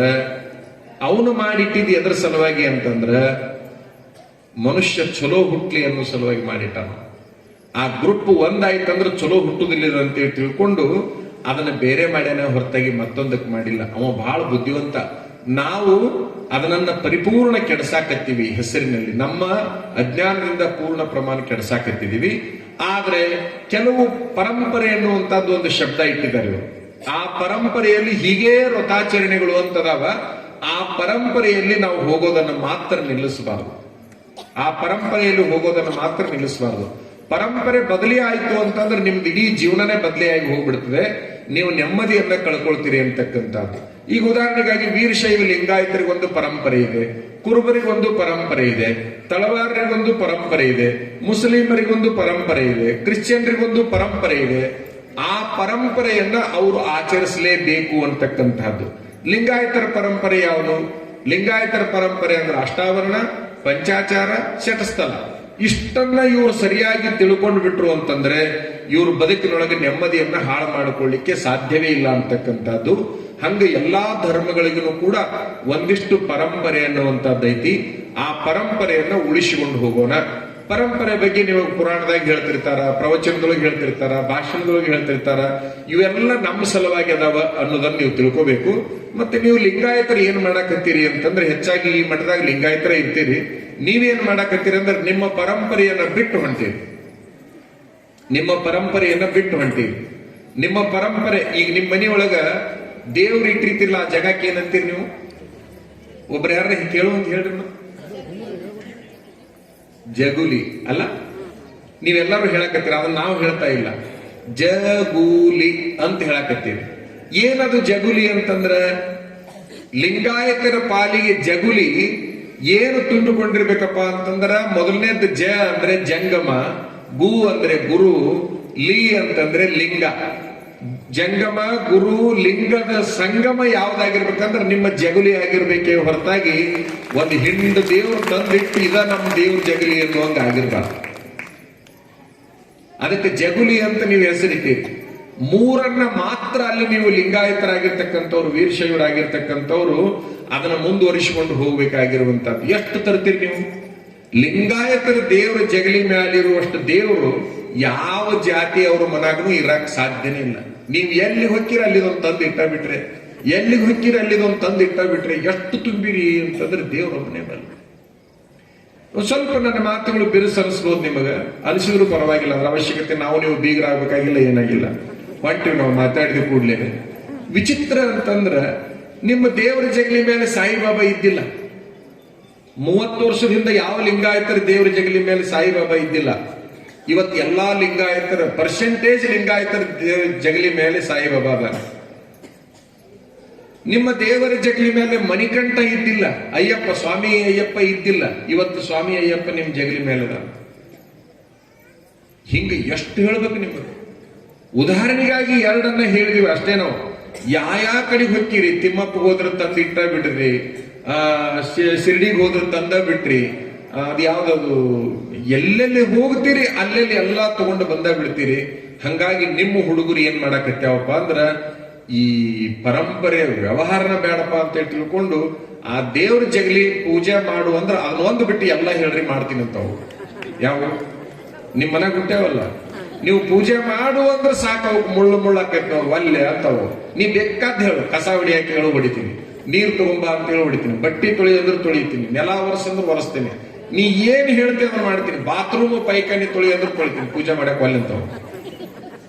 ಈ ಹೆಣ್ಮಕ್ಳು ನಗಾಕತ್ಯಾರ ಅಂತಂದ್ರೆ ಕರೆ ಐತ್ರಿ ಅಜ್ಜಾರ ನಂಗಲ್ಲ. ಯಾಕಂತಂದ್ರೆ ಅವ್ರು ಅನುಭವಿಸ್ಯಾರ ಅದನ್ನ. ನೀವಂತೂ ಜಳಕ ಮಾಡಿ ಹೋದ್ರಿ ನೀವು ಗಂಡ್ಮಕ್ಳು, ನಿಮ್ಗಂದ್ರೆ ಹಣೆ ಬರ ಗೊತ್ತಿಲ್ಲ. ಇವು ಏನೊಂದು 50-60 ತುಂಬ್ಯಾವಲ್ಲ ಮನಿ ಜಗಲಿ ಮೇಲೆ, ಇವಕ್ರನ್ನು ಓಸರ್ನು ಮಾರಿ ತೊಳೆದು ಇಡದ್ರೊಳಗನ ಅದ್ರದ ತೀರ ಎಳ್ದಿರ್ತೈತೆ ಅದನ್ನ. ಆಮೇಲೆ ದೇವ್ರ ಜಗಲಿ ಮೇಲೆ ಸಾಲಾರ್ದಂಗ ಆತಂದ್ರ ಮತ್ತೆ ಅಲ್ಲಿ ಗ್ವಾಡಿಗೆ ಬಡ್ದಿರ್ತೀವಿ, ಎಲ್ಲ ಸಿಕ್ಕಾಪಟ್ಟಿ ಗ್ವಾಡಿ ತುಂಬಾ ಬಡ್ದಿರ್ತೀವಿ. ಅವು ಸಾಲದಂಗ ಆದ್ಮೇಲೆ ಹೊರಗೆ ಫೋಟೋ ಹಾಕಿರ್ತೀವಿ, ಸಾಲಕ್ಕೆ ಅವಕ್ಕೆ ನಿಲುಕುದಿಲ್ಲ ಅಂದ್ರೆ ಕುರ್ಚಿ ಹಾಕೊಂಡು ಒರೆಸ್ಕೊಂತ ಕುಂದಿರ್ಬೇಕು ಅವು. ಹೇಳಿದ್ಲಂತ ತಾಯಿ ಅದಕ್ಕೆ ಹೇಳಿದ್ಲಂತ. ಏನ್ ಹೇಳಿದ್ಲು? ಏ ತಮ್ಮ, ಅಮಾವಾಸ್ಯೆ ಐತಪ್ಪ, ದೌಡ್ ಜಳಕ ಮಾಡು. ಅವ ಎದಕ್ಕೆ ಅವ್ರವನ ಹತ್ರ ನಾನು ನಿನ್ನೆ ನಿದ್ದೆ ಬಂದ ಹಂಗ ಮಲ್ಕೊಂಡಿನಿ, ಹೊಟ್ಟೆ ಸ್ಥಿತಿ ಊಟಕ್ಕೆ ಕೊಡ ಅಂತ ಅವಾಗ ಊಟಕ್ಕೆ ಕೊಡ ಅಂತ ಅದು ಹೋಗೈತಿ. ಈಗ ಏನ್ ಹೇಳಕತ್ತಾಳ? ಅಮಾವಾಸ್ಯೆ ಐತಪ್ಪ, ಹಂಗೆಲ್ಲ ಉಣ್ಬಾರ್ದು, ಪೂಜೆ ಮಾಡಿ ಊಟ ಮಾಡು ಅಂತ. ಇವ ಅಂದ, ನಾ ಪೂಜೆ ಮಾಡಲ್ಲ, ನೀ ಊಟ ಕೊಡ್ತೀಯ ಇಲ್ಲ, ನಾ ಕೊಡಲ್ಲ ಅಂದ್ಲಕ್ಕೆ. ನೀ ಜಳಕ ಮಾಡಿ ಪೂಜೆ ಮಾಡಿ ನೈವೇದ್ಯ ಕೊಡ್ತೀನಿ, ಅದ ತಾಟ್ ತಗೊಂಡು ಕುಂದ್ರಿ ಅಂತ ನೀನ್ ಮಾಡಬೇಕು ಅಂತ ಅಂದ್ಲು. 2 ಕಿಲೋಮೀಟರ್ 3 ಕಿಲೋಮೀಟರ್ ದೂರದಾಗ ಅವ್ರ ಅಕ್ಕನ ಕೊಟ್ಟಿತ್ತು. ಬೇಡ ಬೇಡ ಅಂದ, ಈಕಿನ ಸವಾಸನೆ ಬೇಡ, ಈಕೆಂತೂ ಪೂಜೆ ಮಾಡ್ಲಾರ್ದ ಊಟ ಕೊಡೋದಿಲ್ಲ ಅಂತ ಅವನು ಸೀದಾ ಅಲ್ಲಿ ಹೋದ. ಯಾಕೆ ಒಂದ್ 5-10 ನಿಮಿಷನಾಗ ಹೋಗ್ತೀನಿ ಅಂತೇಳಿ ತಿಳ್ಕೊಂಡು ಸೀದಾ ಹೋದವನ. ಯಾಕ ಹೊಟ್ಟೆ ಎಸ್ತೈತಿವೆ ಅಂದ. ಕಾಳಜಿ ಮಾಡ್ತಾಳ ಅಂತ ತಿಳ್ಕೊಂಡಿದ್ದವ. ನಿಮ್ಮ ಮಾವ ಈಗ ಬೆಳಗಿನ ಬಸ್ಸಿಗೆ ಊರಿಗೆ ಹೋದ್ನಪ್ಪ, ಅಮಾವಾಸ್ಯೆ ಪೂಜೆ ಮಾಡಿಲ್ಲ, 1-2 ತಂಬಿಗೆ ಜಳಕ ಮಾಡಿ ಸೇಮ್ ಅವ್ರ ಓನ್ ಡೈಲಾಗ್. ಯಾಕಂದ್ರೆ ಅವ್ರ ಓನ್ ಮಗಳು ನೋಡ್ರಿ, ಒಂದೀಟ್ ಜಳಕ ಮಾಡಿ ಪೂಜೆ ಮಾಡಿಬಿಡ್ತಮ್ಮ, ನಾ ಅಷ್ಟರೊಳಗೆ ಅಡಿಗೆ ಮಾಡ್ತೀನಿ. ಅವ ಮುಂದ ಏನು ಮಾತಾಡ್ಲಿಲ್ಲ, ಸೀದಾ ಏನ್ ಮಾಡಿದ ಗೊತ್ತಾ? ನಾನು ಅದಕ್ಕೆ ಬಂದಿಲ್ವೇ, ಅವ್ವ ಹಾರ್ಟ್ ಅಟ್ಯಾಕ್ ಆಗಿ ಸತ್ತಾಳ, ನಿನಗೆ ಹೇಳಾಕ್ ಬಂದಿನಿ ಅಂದ. ತಾಯಿ ಹಾರ್ಟ್ ಅಟ್ಯಾಕ್ ಆಗಿ ಸತ್ತಾಳ, ನಿನಗೆ ಸುದ್ದಿ ಕೊಡಾಕ್ ಬಂದಿನಂತಂದು ಕೂಡ್ಲೇ ನಿಮಗೆ ಹೇಳ್ತೀನಿ. ಅದು ಯಾಕೆ ಏನಂತ ವಿಚಾರ ಮಾಡಲಿಲ್ಲ. ನಮ್ಮ ತಮ್ಮ ಸುಮ್ಮನೆ ಹೆಂಗ್ ಹೇಳ್ತಾನೆ, ಅವ್ರ ಒಂದು ಸಲುವಾಗಿದ್ದ ಸಿಕ್ಕಾಪಟ್ಟೆ ಹೊಯ್ಕೋ ಬಿಡ್ಕೋ ಚಲೋ ಮಾಡ್ತೀವಿ, ಹೊಯ್ಕೋ ಬಿಡ್ಕೋ ಚಲೋ ಮಾಡ್ತೀವಿ. ಹೊಯ್ಕೊಳಕತ್ತು ಹೆಣ್ಮಗಳು ಓನ್ಯಾಗ ಮಂದೆಲ್ಲ ಸೇರ್ತು. ಅಯ್ಯೋ ಪಾಪ, ಈಗ ಯಾರ್ಯಾರು ಹಾರ್ಟ್ ಅಟ್ಯಾಕ್ ಏನ್ ಬೆನ್ನೈತೈತೆ ಅನ್ನೋರು ಯಾರು, ಹಂಗನ್ನೋರು ಯಾರು, ಮುಂದೆ ಆ ಕಡೆ ಸುದ್ದಿ ಮಾಡಿ ಈ ಕಡೆ ಸುದ್ದಿ ಮಾಡಿ ಫೋನ್ ಮಾಡಿ ಎಲ್ಲ ಕಡೆ ತಯಾರಿ. ಅವ ಗಬಗ್ನ ಹಾಕಿನ ಹೊಯ್ಕೊಳ್ಳಕ್ ಹಚ್ಚಿ ಮನಾಗ ಏನಿರ್ತಂದ್ರೆ ಉಂಡವನ ಸೀದಿ ಇಲ್ಲಿಗೆ ಬಂದ. ಎಲ್ಲಿ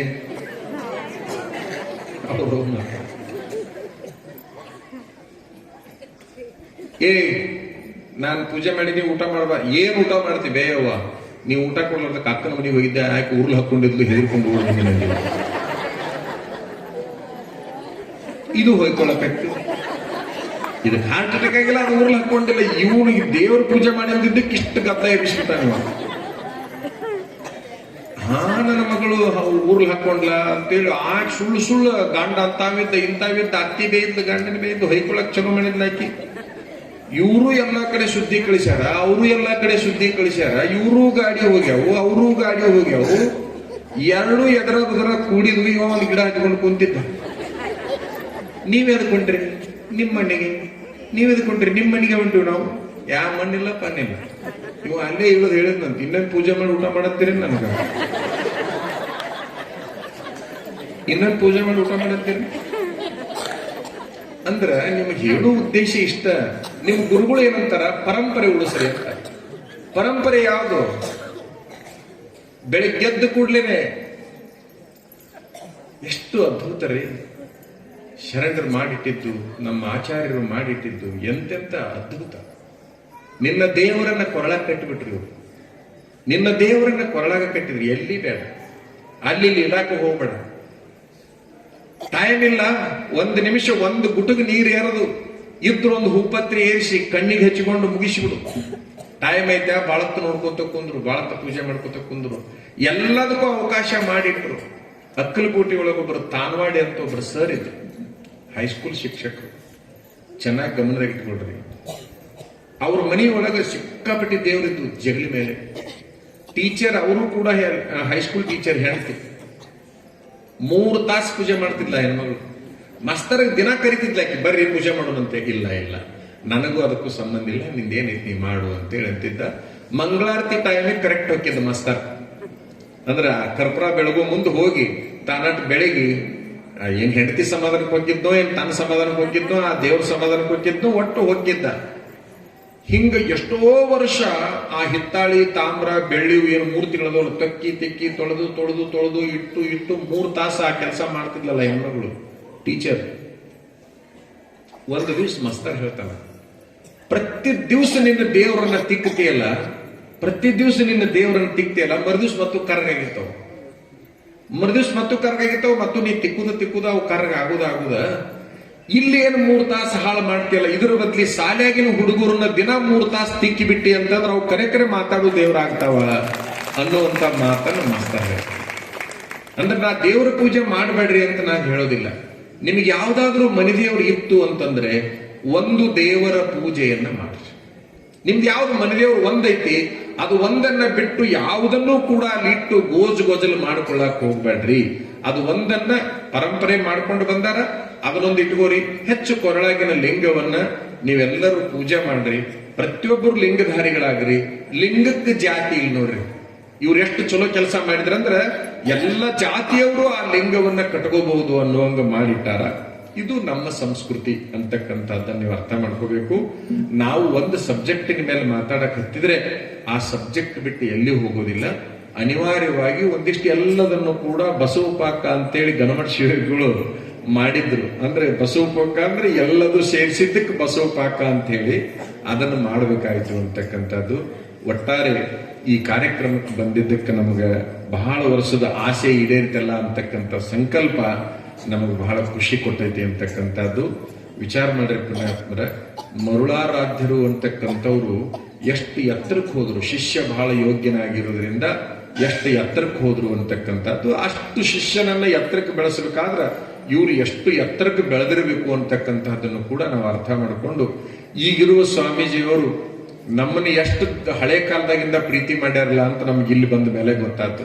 ಇವ್ರು ಏನೋ ಹೊಸಬರು ಅಂತ ನಾವು ತಿಳ್ಕೊಂಡಿದ್ವಿ. ಆದ್ರೆ ಇಲ್ಲಿಗೆ ಬಂದ ಮೇಲೆ ನಮ್ಗೆ ಗೊತ್ತಾಗಿದ್ದು ಇವ್ರು ನಮ್ಮ ಕ್ಯಾಸೆಟ್ಗಳನ್ನ ಕೇಳಿದ್ದಾರೆ. ಮತ್ತೊಂದು ನೀವು ಕೇಳ್ಬೇಕಾರೆ ಅವು ಬರ್ತಾವ ಮೊಬೈಲ್ನಾಗ. ನಾವೇನು ಸಬ್ಸ್ಕ್ರೈಬ್ ಮಾಡ್ರಿ, ಅದನ್ನ ಮಾಡ್ರಿ, ಇವ್ ಹಿಂಗ್ ಓದ್ತ್ರಿ ಹಂಗ್ ಓದ್ತ್ರಿ, ಬೇಕಾದ್ರೆ ಓದ್ಕೋರಿ, ಬೇಡಾದ್ರೆ ಬಿಡ್ರಿ, ಅದನ್ನೆಲ್ಲಿ ನಾವು ಹೇಳಕ್ ಹೋಗೋನು. ನಾವು ಯಾವ್ದನ್ನು ಹಂಗ್ ಮಾಡ್ರಿ ಹಿಂಗ್ ಮಾಡ್ರಿ ಅಂತ ಹೇಳೋ ಸ್ವಾಮಿಗಳಲ್ಲ. ಆದ್ರೆ ಒಂದು ಮನಸ್ಸಿಗೆ ಸಮಾಧಾನ ಏನೈತೆ ಅಂದ್ರೆ, ಮೊಬೈಲ್ನೊಳಗಿನ ಎಲ್ಲ ಪ್ರವಚನಗಳನ್ನ ಯಾರು ಕೇಳಿದ್ದಾರೆ ಅವ್ರು ಬಹಳಷ್ಟು ಬದಲಾವಣೆ ಆಗಿದ್ದಾರೆ. ಜಗಳ ಮಾಡೋರು ಜಗಳ ನಿಲ್ಸ್ಯಾರ, ಗಂಡನ್ ಬಿಟ್ಟವ್ರು ಗಂಡನ್ ಕೂಡ ಬಳೆ ಮಾಡಾಕತ್ತಾರ, ದುಡಿಲಾರ್ದ ತಿನ್ನುವಂತ ಹುಡುಗರು ದುಡ್ಕೊಂಡು ತಿನ್ನಕತ್ತಾರ, ಕೋರ್ಟ್ಗೆ ಹೋದವ್ರು ನ್ಯಾಯನ ರಾಜಿ ಮಾಡ್ಕೊಳ್ಳಾಕತ್ತಾರ. ಇದು ನಮ್ಮ ಜೀವನಕ್ಕೆ ಸಮಾಧಾನವನ್ನ ಕೊಟ್ಟೈತಿ ಅಂತಕ್ಕಂಥದ್ದು ನಿಮ್ಗೆ ನಾವು ಹೇಳಲಿಕ್ಕೆ ಬಯಸ್ತೀವಿ ಅಂತಕ್ಕಂಥದ್ದು. ಒಬ್ಬ ಹುಡುಗ ತಂದಿ ಕೊಲೆ ಮಾಡ್ಲಿಕ್ಕೆ 5 ಲಕ್ಷ ರೂಪಾಯಿ ಕೊಟ್ಟಿದ್ದ ಹಾವೇರಿಯಾಗ. ಯಾರು ಕೊಲೆ ಮಾಡ್ಲಿಕ್ಕೆ? ತಂದೆಯ ಕೊಲೆಯನ್ನ ಮಾಡ್ಲಿಕ್ಕೆ ಜಂಗಮರ ಹುಡುಗ ಮುಸ್ಲಿಮರ ಹುಡುಗನಿಗೆ ಗೆಳತನ ಮಾಡಿದ್ದ. ಬೇರೆಯವರಿಗೆ 5 ಲಕ್ಷ ರೂಪಾಯಿ ಕೊಟ್ಟಿದ್ದ. ಮುಸ್ಲಿಮರ ಹುಡುಗ ನನ್ನ ಪ್ರವಚನ ಕೇಳ್ತಿದ್ದ. ಮುಸ್ಲಿಮರ ಹುಡುಗ ನನ್ನ ಪ್ರವಚನ ಕೇಳ್ತಿದ್ದ. ತಂದೆಯ ಆಸ್ತಿನ ಮೋಸದಿಂದ ಅಷ್ಟು ಬರಿಸಿಕೊಂಡಿದ್ದೀವ. ತಂದಿನೇ ಕೊಲೆ ಮಾಡಿಸ್ಬೇಕು ಅಂತೇಳಿ ತೀರ್ಮಾನ ಮಾಡಿದ ಮನುಷ್ಯ 5 ಲಕ್ಷ ಕೊಟ್ಟಿದ್ನಲ್ಲ, ಆ 5 ಲಕ್ಷ ಕೊಡಲಿಕ್ಕೆ ಮುಸ್ಲಿಮರ ಗೆಳೆಯನ್ನ ಕರ್ಕೊಂಡು ಬೆಂಗಳೂರು ಹೋಗಿದ್ದ. ಸುಪಾರಿ ಕೊಡುದು ಅಂತಾರ ಅದಕ್ಕೆ. ಕೊಟ್ಟು ಬಂದಾರ ಬೆಂಗಳೂರಾಗ. ಯಾವಾಗ ತಂದೆಯನ್ನೇ ಕೊಲೆ ಮಾಡಿಸ್ಲಿಕ್ಕೆ ಇವ ಕೊಟ್ಟಾನಪ್ಪ ಅಂತಂದ್ರೆ ಇವ್ನ ಹೆಂಗಾರ ಮಾಡಿ ಬದಲಾವಣೆ ಮಾಡ್ಬೇಕು, ಇಲ್ಲ ಇವನು ಗೆಳತನ ಬಿಡಬೇಕು ಅಂತ ಅವ ವಿಚಾರ ಮಾಡಿದ. ಯಾರ ಹಾವೇರಿಗೆ ಹೋಗಿರ್ಬೇಕಾದ್ರೆ ಅವ್ರ ಫೋನ್ ನಂಬರ್ ಕೊಡ್ತೀವಿ ನಿಮ್ಗೆ, ಹೋಗಿ ಬಿಟ್ಟೇ ಬರ್ರಿ. ಒಂದು ಪ್ರವಚನ ಏನ್ ಮಾಡುತ್ತೆ ಗುರುಗಳದು ಅನ್ನೋದು ಕೇಳ್ತೀನಿ ನಿಮ್ಗೆ. ಆಶ್ಚರ್ಯ ಅಂತಂದ್ರ ಆ ಮುಸ್ಲಿಮರ ಹುಡುಗ ಇವಂಗ್ ಏನ್ ಮಾಡಿದ, ನೀನು ಸುಪಾರಿ ಕೊಟ್ಟಿಯಲ್ಲಪ್ಪ ಸರಿ, ಇದು ಒಂದು ಪ್ರವಚನ ಕೇಳು ಅಂತೇಳಿ ನಮ್ದು ತಂದೆ ತಾಯಿ ಅನ್ನೋದೊಂದು ಸಬ್ಜೆಕ್ಟ್ ಐತಿ, ಮೊಬೈಲ್ನಾಗ ಬರ್ತೈತೆ ಅದು. ತಂದೆ ತಾಯಿ ಅನ್ನೋದೊಂದು ಸಬ್ಜೆಕ್ಟ್ ಐತಿ, ಎಲ್ಲ ಐತಿ ಅದ್ರೊಳಗೆ. ಗಂಡ ಹೆಂಡತಿ, ತಂದೆ ತಾಯಿ, ಉದ್ಯೋಗ, ಶಿಕ್ಷಣ, ನಿಮ್ಗೆ ಏನ್ ಕೇಳ್ತೀರಿ ಎಲ್ಲ ಸಿಗ್ತೈತಿ. ಆ ಪ್ರವಚನ ಕೇಳೋತಂದಾಗ ಅವ ಎಷ್ಟು ಕ್ರೂರ ಇದ್ದ, ಜಂಗಮರವಾಗಿದ್ರು ಕೂಡ ನಾನು ಯಾವ ಸ್ವಾಮಿ ಪ್ರವಚನನು ಕೇಳೋದಿಲ್ಲ, ಸಾಧ್ಯನೇ ಇಲ್ಲ ಅಂತ. ಮುಸ್ಲಿಂ ಹುಡುಗಂತಾನ, ನೀನು ಪ್ರವಚನ ಕೇಳೋದಿಲ್ಲ ಅಂತಂದ್ರೆ ಇವತ್ತಿನಿಂದ ನಿನ್ನ ಗೆಳೆತನ ಇಲ್ಲ ಅಂತ ಅವ ಅಂತ. ನನ್ನ ಗೆಳೆತನ ಬೇಕು ಅಂದ್ರೆ ಪ್ರವಚನ ಕೇಳಬೇಕು, ನಾ ಕೇಳೋದಿಲ್ಲ ಅಂತ. ಹಂಗಾರೆ ನಾನು ನಿನ್ ಕೂಡ ಬರೋದಿಲ್ಲ ಅಂತೇಳಿ ಅವ ಗಾಡಿಯಾಗಿಂದ ಇಳ್ದ. ಮುಸ್ಲಿಂ ಹುಡುಗ ನಾ ಹೇಳಕತ್ತಿದ್ದೆ, ಇಳ್ದವ. ಅನಿವಾರ್ಯವಾಗಿ ಅವನ ಗಾಡಿಯಾಗ ಹತ್ತಿಸ್ಕೋಬೇಕು ಅಂತ ಹೇಳಿ ಅವ ಏನ್ ಮಾಡಿದ ಅಂದ್ರೆ 8 ಪ್ರವಚನಗಳನ್ನ ಬೆಂಗಳೂರಿಂದ ಹಾವೇರಿ ಮುಟ್ಟೋ ತನಕ ನೀ ಕೇಳ್ಕೊಂತಾನೆ ಹೋಗ್ಬೇಕು, ಏನು ಮಾತಾಡುವಂಗಿಲ್ಲ. ಇಷ್ಟಂದ 8 ಪ್ರವಚನಗಳನ್ನ ಹಾವೇರಿ ತನಕನು ಕೇಳಿಸಿದವ. ಇದೊಂದ್ ಸ್ವಲ್ಪ ಬ್ಯಾರೇನದವಲ್ಲ ಅಂತಂದವ, ಇವನ್ ಸ್ವಲ್ಪ ಬ್ಯಾರೇನದವಲ್ಲ ಅಂತ ಅಂದವ. ಅಂದ್ ಏನ್ ಮಾಡಿದ ಅಂದ್ರ, ಇಲ್ಲ ನನಗೆ ಕೇಳಕ್ ಬೇಕಿವು ಅಂತ ಹೇಳಂದ. ಎಲ್ಲ ಕೇಳ್ಕೊಂಡ ಇನ್ನೂ ಒಂದಿಷ್ಟಿಸ್ಕೊಂಡ ಕೇಳಿಕೊಂಡು ಮುಂದೆ ಏನ್ ಮಾಡಿದ ಅಂದ್ರೆ ಅದ ಮುಸ್ಲಿಂ ಗೆಳೆಯನ ಕರ್ಕೊಂಡು ಸೀದಾ ಬೆಂಗಳೂರಿಗೆ ಹೋಗಿ, ನಾ ಏನ್ ಸುಪಾರಿ ಕೊಟ್ಟಿದ್ದೆ 5 ಲಕ್ಷ ರೂಪಾಯಿ ನೀವ ತಗೋರಿ, ನಮ್ಮ ತಂದೆ ನೀನ್ ಕೊಲೆ ಮಾಡೋದು ಬೇಡ ಅಂತ ಹೇಳಿ ಅವನಿಗೆ ಹೇಳ್ಕೊಂಡು ಬಂದು ಮುಂದೆ ಏನ್ ಮಾಡಿದ, ತಾನು ಮೋಸ ಮಾಡಿ ತಂದೆ ಆಸ್ತಿ ಅಷ್ಟು ತನ್ನ ಹೆಸರಲ್ಲಿ ಬರಿಸಿಕೊಂಡಿದ್ನಲ್ಲ, ಅದನ್ನ ಎಲ್ಲದನ್ನು ತಂದೆ ಹೆಸರಲ್ಲಿ ಟ್ರಾನ್ಸ್ಫರ್ ಮಾಡಿ ಆ ಎಲ್ಲ ಕಾಗದ ಪತ್ರಗಳನ್ನ ತೆಗೆದುಕೊಂಡು ಅವ್ರ ಅಪ್ಪನ ಹತ್ರ ಹೋಗಿ ಆ ಎಲ್ಲ ಕಾಗದ ಪತ್ರಗಳನ್ನ ಅವನ ಕಾಲಿಗಿಟ್ಟು ನಮಸ್ಕಾರ ಮಾಡಿ ನಾನು ಬದಲಾವಣೆ ಆಗಿದ್ದೀನಿ ಅಂದಾಗ ಅವ್ರ ಅಪ್ಪ ಬೆವತ್ ಹೋಗಿದ್ನಂತ. ಮತ್ತೇನು ಮೋಸ ಮಾಡಕ್ ಬಂದನ ಏನು ಅಂತೇಳಿ ಬಾಡಿಗೆ ಮನೆಯಾಗಿದ್ದವ, ತಾಕಟ್ಟಿದ ಮನೆ ಬಿಟ್ಟು ಹೋಗಿ ಮುಂದೆ ಏನಾಯ್ತು ಗೊತ್ತಾ? ನೀವು ಅಪ್ಪಾಜಿ ನಾನು ನಂಬಂಗಿಲ್ಲ, ಸಂದರ್ಭ ಬಂದಾಗ ನಂಬ್ರಿ ಅಂತೇಳಿ ಅಂದ. ಒಂದು 15 ದಿವಸಕ್ಕೆ ಸ್ವಲ್ಪ ವಿಶ್ವಾಸ ಬಂತು. ನೀ ಹಿಂಗ್ಯಾಂಗ ಬದಲಾವಣೆ ಆಗಪ್ಪ, ಮಹಾ ಕ್ರೂರ ನೀನು, ಹುಟ್ಟಿದಾಗಿನಿಂದ ಕ್ರೂರ, ಹಿಂಗ್ಯಾಂಗ ಬದಲಾವಣೆ ಆದಿ ಅಂತಂದಾಗ ಅವ ಹೇಳ್ತಾನ, ದಿಂಗಾಲೇಶ್ವರ ಸ್ವಾಮಿಗಳು ಪ್ರವಚನ ಕೇಳಿ ನಾ ಬದಲಾವಣೆ ಆಗಿದ್ದೀನಿ ಅಂತೇಳಿ ಅವ ಹೇಳ. ನಮ್ಮದು ನಾವು ಹೇಳ್ಕೊಂತೀವಿ ಅಂತಲ್ಲ, ಹೇಳೋ ಉದ್ದೇಶ ಪ್ರವಚನಗಳು ಕೂಡ ಬದಲಾವಣೆ ಮಾಡ್ತಾವೆ, ಪುರಾಣಗಳು ಕೂಡ ಬದಲಾವಣೆ ಮಾಡ್ತಾವೆ. ಯಾವಾಗ ನಾವು ಲಕ್ಷ್ಯ ಕೊಟ್ಟು ಕೇಳಿದಾಗ. ನಾವು ಕೇಳೇ ಇಲ್ಲ ಅಂತಂದ್ರೆ ಅದರ ಪರಿಣಾಮ ನಮಗಾಗುವುದಿಲ್ಲ, ಪರಿಣಾಮ ಆಗಿಲ್ಲಪ್ಪ ಅಂದ್ರೆ ನಾವು ಬದಲಾವಣೆ ಆಗುವುದಿಲ್ಲ. ಅದಕ್ಕಾಗಿ ಶಾಸ್ತ್ರಗಳನ್ನ ಕೇಳಬೇಕು. ನಮಗೊಂದು ಬಹಳ ಆತ್ಮತೃಪ್ತಿ ಏನೈತೆ ಅಂದ್ರೆ, ಕನಿಷ್ಠ ನಮ್ಮ ಜೀವನದ ಅನುಭವದಲ್ಲಿ ಒಂದು 10,000 ಜನ ಗಂಡು ಹೆಣ್ಣು ಬದಲಾವಣೆ ಆಗ್ಯಾವ, ನಾವು ಹುಟ್ಟಿ ಪ್ರವಚನ ಮಾಡಿದ್ದು ಸಾರ್ಥಕ ಆತು ಬಿಡು ಅನ್ನುವಂತ ಭಾವನೆ ನಮಗೆ ಬಂದೈತೆ. ವಿಶ್ವವನ್ನೇ ಬದಲಾವಣೆ ಮಾಡುವ ಹುಂಬ ಸಾಹಸಕ್ಕೆ ನಾವು ಹೋಗೋದಿಲ್ಲ, ಸಾಕು ಎಷ್ಟು ಬೇಕಷ್ಟು ಬದಲಾವಣೆ ಆಗ್ಯಾವಲ್ಲ ಅಂತ. ದುಡಿಯಲಾರದ ದರಿದ್ರ ಹುಡುಗರಿಗೆ ನಾವು ಕೆಲವು ಮಾತನ್ನ ಹೇಳ್ತಿರ್ತೀವಿ. ಏನ್ ಹೇಳ್ತಿರ್ತೀವಿ? ಅವರು ಎಷ್ಟು ಹುಡುಗರು ಬದಲಾವಣೆ ಆಗಿದ್ದಾರೆ. ಒಂದು ಗೋಕಾಕದಲ್ಲಿ ಒಂದು ಭಾಷಣ ಮಾಡಿದೀವಿ ನಾವು. 15,000 ಗಂಡು ಹುಡುಗರು ಹೆಣ್ಣು ಹುಡುಗರು ಇದ್ವಲ್ಲಿ, ವಯಸ್ಸಿನ ಎಲ್ಲ. ಅದು ತರುಣರ ಸಮಾವೇಶ, ತರುಣಿಯರ ಸಮಾವೇಶ. ಅವತ್ತಿಂದ ಒಂದು ಭಾಷಣಕ್ಕೆ ಎಷ್ಟು ಹುಡುಗರು ಬದಲಾವಣೆ ಆಗಿದ್ದಾರೆ ಅಂತಂದ್ರೆ, ಅವ್ರು ಹುಡುಗರು ಬರ್ತಾವ ನಮ್ಮ ಮಠಕ್ಕೆ, ಆ ಭಾಷಣ ಕೇಳಿ ನಾ ಬದಲಾವಣೆ ಆಗಿನ್ರಿ ಅಂತೇಳಿ ಅಂತಿರ್ತಾರೆ. ಅದ್ರಾಗ ಒಂದು ಮಾತು ನಾವು ಹೇಳಿವಿ. ಏನ್ ಹೇಳಿವಿ? ಎಮ್ಮಿ ಹಿಂದ ಅಡ್ಡಾಡ್ರಿ ನಿಮ್ ಬದುಕು ಬದ್ಲಿ ಆಕೈತಿ, MLA ಗಳಿಂದ ಅಡ್ಡಾಡಬೇಡ್ರಿ ಅಂತ ಹೇಳಿವಿ. ಅದ್ರಾಗ 2 ಎಮ್ಮಿಯಿಂದ ಅಡ್ಡಾಡಿದ್ರೆ ನೀವು ಬದಲಾವಣೆ ಹಾಕಿರಿ, MLA ಗಳಿಂದ ಅಡ್ಡಾಡಿದ್ರೆ ಬದಲಾವಣೆ ಆಗೋದಿಲ್ಲ. ಹಿಂಗೊಂದು ಭಾಷಣ ಐತದು, ಅದು ಎಷ್ಟು ಮಂದಿನ ಬದಲಾವಣೆ ಮಾಡೈತಿಲ್ಲ ಅಂತ ಹೇಳಿ ನಮ್ಗೆ ಖುಷಿ ಆಗ್ತದೆ. ಗಂಡು ಹುಡುಗರು ಹೇಳ್ತಿರ್ತೀವಿ ನಾವು. ಏನ್ ಹೇಳ್ತಿರ್ತೀವಿ? ನಾನು ಗಂಡಸು ಅನ್ನುವಂತ ಗಂಡು ಹುಡುಗರು. ಗಡ್ಡ ಬಿಟ್ರೆ ನಾವು ಗಂಡು ಹುಡುಗರು ಅನ್ನೋದಿಲ್ಲ, ಮೀಸಿ ಬಿಟ್ರೆ ನಾವು ಗಂಡು ಹುಡುಗರು ಅನ್ನೋದಿಲ್ಲ, ಪ್ಯಾಂಟು ಶರ್ಟ್ ಹಾಕಿದ್ರು ನಾವು ಗಂಡು ಹುಡುಗರು ಅನ್ನಂಗಿಲ್ಲ. ಯಾಕಂದ್ರೆ ಈಗಿನ ಹೆಣ್ಣು ಹುಡುಗರು ಪ್ಯಾಂಟು ಶರ್ಟ್ ಹಾಕೊಂಡು ಬಿಡ್ತಾವ. ಪ್ಯಾಂಟು ಶರ್ಟ್ ನೋಡಿ ಗಂಡು ಹುಡುಗರು ಅನ್ನಕ್ಕಾಗತ್ತೇನು? ಯಾವುದರಿಂದನೂ ಈಗ ಗಂಡು ಹುಡುಗರು ಅನ್ನಕ್ ಆಗೋದಿಲ್ಲ. ಯಾರು ಗಂಡಸರು ಅಂತಂದ್ರೆ 3 ಕೆಲಸ ಮಾಡಬೇಕು ಅಂತ ನಾವು ಬಯಸ್ತೀವಿ. 3 ಕೆಲಸ ಮಾಡೋ ಗಂಡಸು. ನಂಬರ್ 1, ಮದುವೆ ಆಗ್ತಾನಲ್ಲವ ಗಂಡು ಹುಡುಗ, ನಾ ಗಂಡಸನ್ನವ, ವರದಕ್ಷಿಣೆ ತಗೊಳ್ಳಲಾರದಂಗ ಮದುವೆ ಆಗ್ಬೇಕು. ಅವ ನಿಜವಾದ ಗಂಡಸ್ತನ ತೋರಿಸ್ಬೇಕಾಗಿತ್ತು ಅಂತಂದ್ರೆ, ಯಾವ ಹೆಣ್ಣಿಗೆ ಕೊಳ್ಳಾಗ ತಾಳಿ ಕಟ್ತಾನಲ್ಲ, ಆಕಿನ ಕಡೆಯಿಂದ ತಾಳಿ ಹಿಡ್ಕೊಂಡು, ಬಾಂಡೆ ಸಾಮಾನು ಹಿಡ್ಕೊಂಡು, ಬಟ್ಟಿ ಹಿಡ್ಕೊಂಡು, ಬಂಗಾರ ಹಿಡ್ಕೊಂಡು, ದುಡ್ಡು ಹಿಡ್ಕೊಂಡು, ಒಂದು ನಯಾಪೈಸೆ ಯಾವನು ಮುಟ್ಲಾರ್ದಂಗ ಆಕಿನ ಮದುವೆ ಆಗಕ್ಕೆ ಮನಸ್ಸು ಮಾಡ್ತಾನಲ್ಲ ಅವ ಗಂಡಸಾಗ್ತಾನ ಅಂತ ನಮ್ಮದು ಮೊದಲನೇ ಸಿದ್ಧಾಂತ. ಎರಡನೇದು ಯಾವುದು ಅಂತಂದ್ರ ಮದುವೆ ಆದ ಕೂಡ್ಲೇನೆ ತಂದೆ ತಾಯಿನ ಹೊರಗೆ ಹಾಕ್ತಾರ ನೋಡ್ರಿ, ಅಥವಾ ತಾವ ಮನೆ ಬಿಟ್ಟು ಹೋಗ್ಬಿಡ್ತಾರಲ್ಲ. ತಂದೆ ತಾಯಿನ ಮನೆ ಬಿಡಿಸಿ ಹೊರಗೆ ಹಾಕೋರು ಅಥವಾ ತಾವ ಮನೆ ಬಿಟ್ಟು ಹೋಗೋರು ಗಂಡಸರಲ್ಲ ಅಂತ ನಮ್ಮ ಅಭಿಪ್ರಾಯ. ಇನ್ನೊಂದು ಯಾವುದು ಅಂತಂದ್ರ ನಾ ಗಂಡಸು ಅನ್ನವ ಊಟಕ್ಕೆ ಕುಂತಾಗ ತಟ್ಟಿ ಒಳಗೆ ನೀಡಿಕೊಂಡಿರ್ತಾರಲ್ಲ, ಹೆಣ್ಮಕ್ಳು ನೀಡಿರ್ತಾರಲ್ಲ, ಏನಾರು ನೀಡಿರ್ಲಿ ಅವರು, ಆ ತುತ್ತನ್ನ ಬಾಯಿ ಒಳಗ ಹಾಕಿಕೊಳ್ಳುವ ಪೂರ್ವದಲ್ಲಿ ಬೇಕಾದಷ್ಟು ಹೊಟ್ಟೆಸ್ತರ್ಲಿ, ಆ ತುತ್ತನ್ನ ಹಿಂಗ್ ಬಾಯಾಗ ಹಾಕೊಳ್ಳೋಕ್ಕಿಂತ ಮೊದಲು ಗಂಡಸಾದವ ಆ ತುತ್ತನ್ನ ಕೈಯಾಗಿ ಹಿಡಿದು ಕೇಳಬೇಕು, ನಾ ದುಡಿದ ಮೇಲೆ ಈ ಕೈಯಾಗಿ ಬಂದಿಯೋ ಅಥವಾ ಯಾರ ದುಡಿದ ಮೇಲೆ ಬಂದು ಈ ಕೈಯಾಗಿ ಬಂದಿಯೋ ಅಂತ ಆ ತುತ್ತನ್ನ ಕೇಳಬೇಕು. ನೀನೇ ದುಡಿದ ಮೇಲೆ ಬಂದೀನಿ ಅಂತ ಅದು ಅಂತು ಅಂತಂದ್ರ ಅದನ್ನ ಬಾಯಾಗ ಹಾಕೋಬೇಕು. ನೀ ದುಡ್ದಿದ್ದಲ್ಲ ನಿನ್ನ ಹೆಂಡತಿ ದುಡ್ದಿದ್ದು, ನೀ ದುಡ್ದಿದ್ದಲ್ಲ ನಿಮ್ಮ ಅಪ್ಪ ದುಡ್ದಿದ್ದು, ನಿಮ್ಮವ್ ದುಡ್ದಿದ್ದು, ನಿಮ್ಮ ಅಂತ ಮಂದಿರು ದುಡ್ದಿದ್ದು ಅಂತ ಆ ತುತ್ತು ಹೇಳ್ತೀವಿ ಅಂತಂದ್ರೆ ಎಷ್ಟೇ ಹೊಟ್ಟೆ ಹಸ್ತಿರ್ಲಿ ಆ ತುತ್ತನ್ನ ತಾಟಿಗೆ ಚೆಲ್ಲಿ ಯಾವನು ಹೊಸದ ಹೊಟ್ಟೆಗೆ ದುಡಿಯಾಕಿ ಅಂತ ಹೇಳ್ತಾನಲ್ಲ ಅವ ನಿಜವಾದ ಗಂಡಸಾಗ್ತಾನೆ ಅನ್ನೋದನ್ನ ನಾನು ಹೇಳ್ತೀವಿ. ನಾ ಗಂಡಸು ಅನ್ನೋ ಅಷ್ಟು ಕೆಲಸ ಮಾಡಿ ತೋರಿಸ್ಬೇಕಲ್ಲ. ಯಾಕಂದ್ರ ಯಾವ್ದಾರ ಇರ್ಲಿ ನಂದು ತುಂಬಿತು ಸಾಕು, ನಾನು ಹೊಟ್ಟೆ ತುಂಬಿದ್ರೆ ಸಾಕು ಅನ್ನೋರಿಗೆ ನಾ ಗಂಡಸರು ಅನ್ನೋದಿಲ್ಲ. ಅವ್ರನ್ನ ಅದಕ್ಕೆ ಹೋಲಿಸ್ತೀನಿ ಅಂತಂದ್ರೆ ಈ ಊರಾಗ ಅದಾವ ಎಲ್ಲ ಗೊತ್ತಿಲ್ಲ, ದೊಡ್ಡ ಊರಿದ್ದಂಗ ಕಾಣ್ತಿರ್ಬೇಕು. ರಸ್ತೆದಾಗ ಅಡ್ಡಾಡ್ತಿರ್ತಾವ, ಆ ಕಡೆ ಈ ಕಡೆ ಹಿಂಗ್ ಕರ್ರಾಗಿರ್ತಾವ ಇಟ್ಟಿ. ಏನವು ಹಂದಿ ಅಲ್ಲ, ಗಟಾರದಾಗಿಂದ ತಿನ್ನುವಂತ ಹಂದಿಗೆ ದುಡಿಲಾರ್ದ ತಿನ್ನುವಂತ ಮಂದಿಗೆ ಏನೂ ವ್ಯತ್ಯಾಸ ಇಲ್ಲ ಅಂತ ನಾನ್ ನಿರ್ಣಯ ಮಾಡಿಬಿಟ್ಟಿದ್ದೆ. ದುಡ್ದ ತಿನ್ಬೇಕು, ಬೇಕಾದಲ್ಲ ದುಡ್ದ ತಿನ್ಬೇಕು. ನಾ ಗಂಡಸು ಅಣ್ಣವ ದುಡ್ದ ತಿನ್ಬೇಕೇ ಹೊರತಾಗಿ ಹಂಗ ಹರಾಮಿ ತಿನ್ನೋ ಕೆಲಸನ ಅವ ಮಾಡಬಾರ್ದು. ಯಾಕೆ ನಾನು ದುಡಿಲಾರ್ದ ತಿನ್ನೋ ಮನುಷ್ಯನನ್ನ ಹಂದಿಗೆ ಹೋಲಿಸಿನಂದ್ರ ಇವತ್ತಿನ ತನಕ ಸ್ವರ್ಗದ ಹಂದಿ ನೋಡಿಲ್ಲ ನಾನು. ಒಟ್ಟ ತಳ್ಳಗ ಇರೋ ಹಂದಿ ನೋಡಿಲ್ಲ ನಾನು. ಅವಳೇ ತಯಾರಿ ಒಳಗದವ, ಯಾಕಂದ್ರೆ ದುಡಿಯಾಕ ಹೋಗಿಲ್ಲ. ಅವು ಇಲ್ಲಿ ಹಾಕಿದ್ರು ತಿಂತಾವ, ಅಲ್ಲಿ ಹಾಕಿದ್ರು ತಿಂತಾವ, ಹಳಸಿದ್ ಹಾಕಿದ್ರು ತಿಂತಾವ, ಬಿಸಿದ್ ಹಾಕಿದ್ರು ತಿಂತಾವ. ಯಾವ ಹಂದಿ ಹೌದಲ್ರಿ? ಆ ದುಡಿಲಾರ್ದ ತಿನ್ನುವಂತ ಮಂದಿಗೆ ಗಟಾರ್ದಾಗಿನ ತಿನ್ನುವಂತ ಹಂದಿಗೆ ವ್ಯತ್ಯಾಸ ಏನು ಅಂತಂದ್ರ ಅದಕ್ಕೆ 4 ಕಾಲು, ಇದಕ್ಕ 2 ಕಾಲು. ಅದು ಕರ್ರಗೈತಿ, ಇದು ಬೆಳ್ಳಗೈತಿ. ಅದು ಹೊರಗೆ ತಿಂತೈತಿ, ಇದು ಒಳಗೆ ತಿಂತೈತಿ. ಇಷ್ಟ ಹಿಂಗೊಂದಿಷ್ಟು ವ್ಯತ್ಯಾಸ ಬಿಟ್ರೆ ಏನೈತಿ?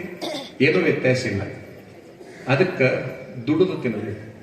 ಈಗ ನೀವು ಅಂತಿರ್ತೀರಿ, ಯಾರ್ರೀ ನಿಮ್ಮ ನಾಯಕರು ಅಂತಂದು ಕೂಡಲೇ ಸಿದ್ದರಾಮಯ್ಯನವ್ರಿ, ಯಾರ್ರೀ ನಿಮ್ಮ ನಾಯಕರು ಯಡಿಯೂರಪ್ಪನವ್ರು, ಯಾರ್ರೀ ನಿಮ್ಮ ನಾಯಕರು ಯಾರವ ಕುಮಾರಸ್ವಾಮಿ ರೀ, ಹಿಂಗ ಅಂತಿರ್ತೀರಿ. ಹೌದಲ್ಲ? ನಿಜವಾದ ಗಂಡಸಾದವ ಯಾರನ್ನು ನಾಯಕರನ್ನ ಮಾಡ್ಕೋಬಾರ್ದು. ಕಾಯಕವನ್ನೇ ತನ್ನ ನಾಯಕನನ್ನಾಗಿ ಯಾವನು ಮಾಡ್ಕೋತಾನ ಅವ ಮಾತ್ರ ಗಂಡಸಾಗಿ ಉಳಿತಾನ. ಅವ ಮಾತ್ರ ಗಂಡಸಾಗಿ ಉಳಿತಾನ. ಒಂದು ಉದಾಹರಣೆ ಪುಣ್ಯಾತ್ಮರೆ, ಒಬ್ಬ ಬರೇ ದುಡಿಲಾರ್ದ ಹರಾಮಿ ತಿನ್ನವ, ಅವರಪ್ಪ ಮಾತ್ರ ದುಡಿಲಾರ್ದ ಇರ್ತಿದ್ದಿಲ್ಲ. ನಿರಂತರ ದುಡಿ ದುಡಿ ದುಡಿ ಅಂತ ಹೇಳ್ತಿದ್ದ ತಂದೆ. ಆದ್ರೆ ಇವ ಬರೇ ಹರಾಮಿ ತಿನ್ನೋದು, ಊರಾಗ ಅಡ್ಡಾಡೋದು ಮಾಡವ. ಒಂದು ದಿವಸ ಸಾಕಾಯ್ತು ಅವನಿಗೆ. ಒಂದು 10 ವರ್ಷ ಹೇಳ್ತಾ ಅವೇನ್ ದುಡಿಯಕ್ಕೆ ಹೋಗಿದ್ದಿಲ್ಲ. ಒಂದ್ ದಿವಸ ಅನ್ನ ಸಾರು ನೀಡಿಕೊಂಡು ಊಟಕ್ಕೆ ಕುಂತಿದ್ದ. ಅಪ್ಪ ಹೊರಗಿನಿಂದ ಬಂದ, ಹೊಲದಿಂದ ದುಡ್ಕೊಂಡು.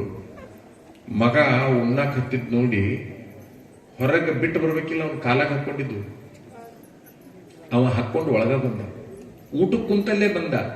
ದೂರ ಹೊರಗೆ ಹೊಸ್ತಲೆ ಆಚೆ ಕಡೆ ಬಿಡ್ತಿದ್ದ ಕಾಯಂ. ಅಂತದ್ದು ಪೂರ್ತಿ ಒಳಗೆ ಬಂದಲ್ಲ. ಏನ್ ಮಾಡಿದವ? ಈ ಊಟಕ್ಕೆ ಮಗ ಕುಂತಿದ್ನಲ್ಲ, ಚಪ್ಪಲಿ ಸಮೇತ ಅನ್ನದ ತಾಟ್ಕೊಂಡು ಕಾಲಿಟ್ಟು. ಯಾರಿಗೆ ಸಿಟ್ಟು ಬರುವುದಿಲ್ಲ? ನಿಮ್ಗೆಲ್ಲರಿಗೂ ಸಿಟ್ಟು ಬರ್ಬೇಕು. ಅನ್ನ ಸಾರು ನೀಡಿಕೊಂಡು ಉಣ್ಣಕ್ ಕುಂತ ಮಗನ ತಟ್ಟಿ ಒಳಗ ಚಪ್ಪಲಿ ಸಮೇತ ಕಾಲು ಹಿಂಗಿಟ್ಟು ಕೂಡ್ಲೇನೆ ನೆಲ್ದಾಗ ಚೆಂಡ್ ಇಟ್ಕೊಂತದು. ಮಗ ನೆಲ್ದಾಗ ಚೆಂಡ್ ಇಟ್ಕೊಂತ, ತಿನ್ಲೆ ತಿನ್ನು ಅಂದವ ಅವರಪ್ಪ. ಅವೇನ್ ತಿಂತಾರ? ಸುಮ್ ಕುಂತಿದ್ದ, ಕೈ ಮುಸಿರಿಯಾಗಿತ್ತು, 4-5 ತುತ್ತು ತಿಂದಿದ್ದ. ಅವ ಯಾವಾಗ ಸುಮ್ ಕೂತ್ಕೊಂಡ, ಇವ ಏನ್ ಮಾಡಿದ? ಕಾಲು ತಕ್ಕೊಂಡ, ಚಪ್ಪಲಿ ಅದ್ರಾಗ ಇತ್ತು. ಕಾಲು ತಕ್ಕೊಂಡ ಚಪ್ಪಲಿ ಅದ್ರಾಗ ಇತ್ತು. ಅವ್ರ ಅಪ್ಪ ಹೇಳ್ತಾನ, ತಗೋ ತಿನ್ನು, ಅದನ್ನಾರು ತಿನ್ನು, ಒಂದ್ರಾಗ ಯಾವ್ದಾರ ಒಂದ್ ತಿನ್ನು, ಹಂಗ ಕುಂದ್ರಬೇಡ, ತಿನ್ನಕ ಕುಂತಿ ಅಂತಂದ್ಮೇಲೆ ಅದನ್ನಾರು ತಿನ್ನು ಅಂತಾನ. ಚಪ್ಪಲಿನಾರು ತಿನ್ನು, ಅನ್ನನಾರು ತಿನ್ನು, ಏನ್ ತಿಂತಿ ತಿನ್ನು, ನೀನು ತಿನ್ನಕ ಹುಟ್ಟಿದವ ನೀನು, ತಿನ್ನು ಅಂದ. ಮಗನ ಮನಸ್ಸಿನ ಮೇಲೆ ವಿಪರೀತ ಪರಿಣಾಮ ಆಯ್ತು. ಮಗ ಏನ್ ಮಾಡಿದ ಅಂತಂದ್ರ, ಆ ತಾಟಿನಾಗಿರೋ ಚಪ್ಪಲಿ ಕೈಯಾಗಿ ತಗೊಂಡ. ನಿಮ್ ತಲೆಯಾಗಿ ಬಂದೈತಲ್ಲ ಅದಕ್ಕಲ್ಲ, ನಿಮ್ ತಲೆಯಾಗಿ ಏನ್ ಬಂದೈತಂದ್ರೆ ಬಹುಶಃ ಅವ್ರ ಅಪ್ಪನ ಹೊಡಿಯಾಗಿ ತಗೊಂಡಿರ್ಬೇಕು ಅಂತ ಬಂದಿರ್ತಿತ್ತು. ಯಾಕಂದ್ರೆ ಈಗಿನ ಹುಡುಗರು ಅದನ್ನ ಮಾಡ್ತಾವ, ಬೇರೆ ಏನು ಮಾಡೋದು. ಈಗಿನವ್ರಾಗಿದ್ರೆ ಬರಗ್ಗನ ಅದನ್ನ ತಗೊಳ್ಳೋದು, ಅವನ್ನ ಹೊಡೆದು ಮಾಡ್ತಾರೆ. ಅವ ಆ ಚಪ್ಪಲಿ ತಗೊಂಡವನೇ ಸೀದ ಬಗಲಾಗಿ ಇಟ್ಕೊಂಡು ಹೋಗೇ ಬಿಟ್ಟು ಮನೆ ಬಿಟ್ಟು ಹೋದ. ವರ್ಷ ಆತು, ಅವರಪ್ಪ ನೆನೆಸಿಕೊಳ್ಳುವಲ್ಲ. ಇಲ್ಲಿದ್ರೇನು ಹೊರಗಿದ್ರೇನು, ಸತ್ತಿದ್ರೇನು ಬದುಕಿದ್ರೇನು.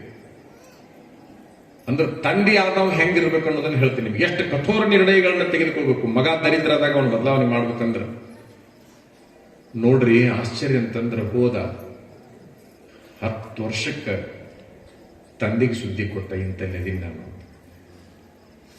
15 ವರ್ಷಕ್ಕೆ ಅವ ಆಗಲಿ ಎಷ್ಟು ದುಡ್ಡು ಗಳಿಸಿದ್ದ ಅಂದ್ರೆ 1,000 ಕೋಟಿ ರೂಪಾಯಿ ಗಳಿಸಿದ್ದ. ದುಡಿದು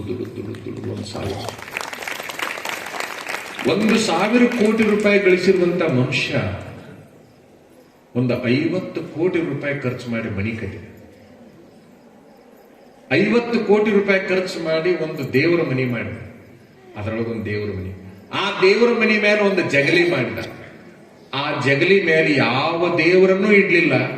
ಅವರಪ್ಪ ತಾಟಿನೊಳಗಿಟ್ಟ ಚಪ್ಪಲಿನೇ ಇಟ್ಟು ಪೂಜೆ ಮಾಡ್ಲಿಕ್ಕೆ ಹತ್ತಿದ್ದೆ ಹೊರತಾಗಿ ಮತ್ತೊಂದು ಏನು ಮಾಡಲಿಲ್ಲ. ನಮ್ಮಪ್ಪ ತಾಟಿನೊಳಗೆ ಈ ಚಪ್ಪಲಿ ಇಡ್ಲಿಲ್ಲ ಅಂದ್ರೆ ನಾನೇನು ಬದಲಾವಣೆ ಆಗುತ್ತಿದ್ದಿಲ್ಲ ಅಂತ ಹೇಳಿ. ಮುಂದೆ ಅವರಪ್ಪ ಅವರವನ್ನ ಕರ್ಕೊಂಡು ಬಂದು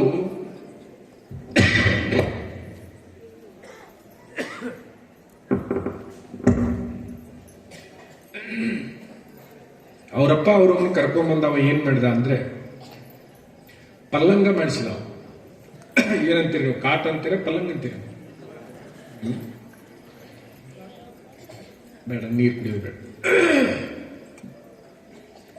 ಪಲ್ಲಂಗ ಮಾಡಿಸಿದ, ಕಟ್ಟಿಗಿದಲ್ಲ, ಕಬ್ಬನದ್ದಲ್ಲ, ಬಂಗಾರದ್ದೇ ಪರಿಪೂರ್ಣ ಪಲ್ಲಂಗ. ಬಂಗಾರದ ಪಲ್ಲಂಗ ಮಾಡಿಸಿ ಅವರಪ್ಪ ಅವರನ್ನು ಮಲಗಿಸಿದ. ನೀವು ನಿಜವಾದ ನಿರ್ಣಯ ತಗೊಂಡ್ರಿ, ನನ್ನ ಮೇಲೆ ಕರುಣೆ ತೋರಿದ್ರೆ ಇವತ್ತು ಮಹಾ ದರಿದ್ರನಾಗಿ ಊರಾಗ ಅಲ್ಲೇ ತಿಂದು ಅಡ್ಡಾಡ್ತಿದ್ದೆ. ಒಂದು ಕಠೋರ ನಿರ್ಧಾರ ತಗೊಂಡ್ರಿ ಅನ್ನೋ ಕಾರಣಕ್ಕಾಗಿ ನಾ ಬೆಳೆದಿದ್ದೀನಿ. ನನಗೆ ಯಾರೂ ಗುರುಗಳಲ್ಲ, ನನಗೆ ಯಾರೂ ದೇವರಲ್ಲ, ನೀವೇ ನನ್ನ ಪಾಲಿನ ದೇವರು ಅಂತ ಹೇಳಿ ತಿಳ್ಕೊಂಡು ಅವ್ರನ್ನ ಇಟ್ಕೊಂಡವ. ಅದಕ್ಕೆ ಇಲ್ಲಿ ಯಾರಾದ್ರೂ ದರಿದ್ರರು ಇದ್ರಿ ಅಂದ್ರೆ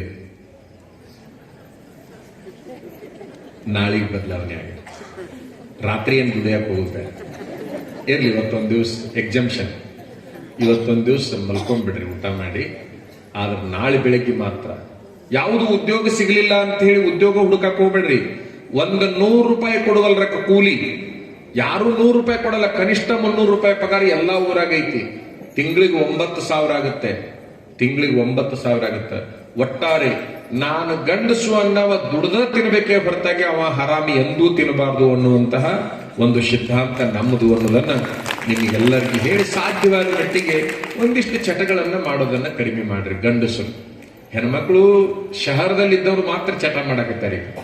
ದೊಡ್ಡ ದೊಡ್ಡ ಬೆಂಗಳೂರು, ಮುಂಬೈ, ಹಿಂಗೇನ್ ದಿಲ್ಲಿ ಅದಾವಲ್ಲ, ಅಲ್ಲಿ ನೀವೇನು ಹೆಣ್ಣು ಹುಡುಗರನ್ನ ಕಳಿಸಿದ್ರಿ ಅಂತಂದ್ರೆ ಕಲಿಯಾಕ ಅವು ಏನ್ ಕಲಿತಾವಪ್ಪ ಅಂದ್ರೆ ಹೆಚ್ಚಾಗಿ ಚಟ ಮಾಡಾಕ ಕಲಿತಾವ.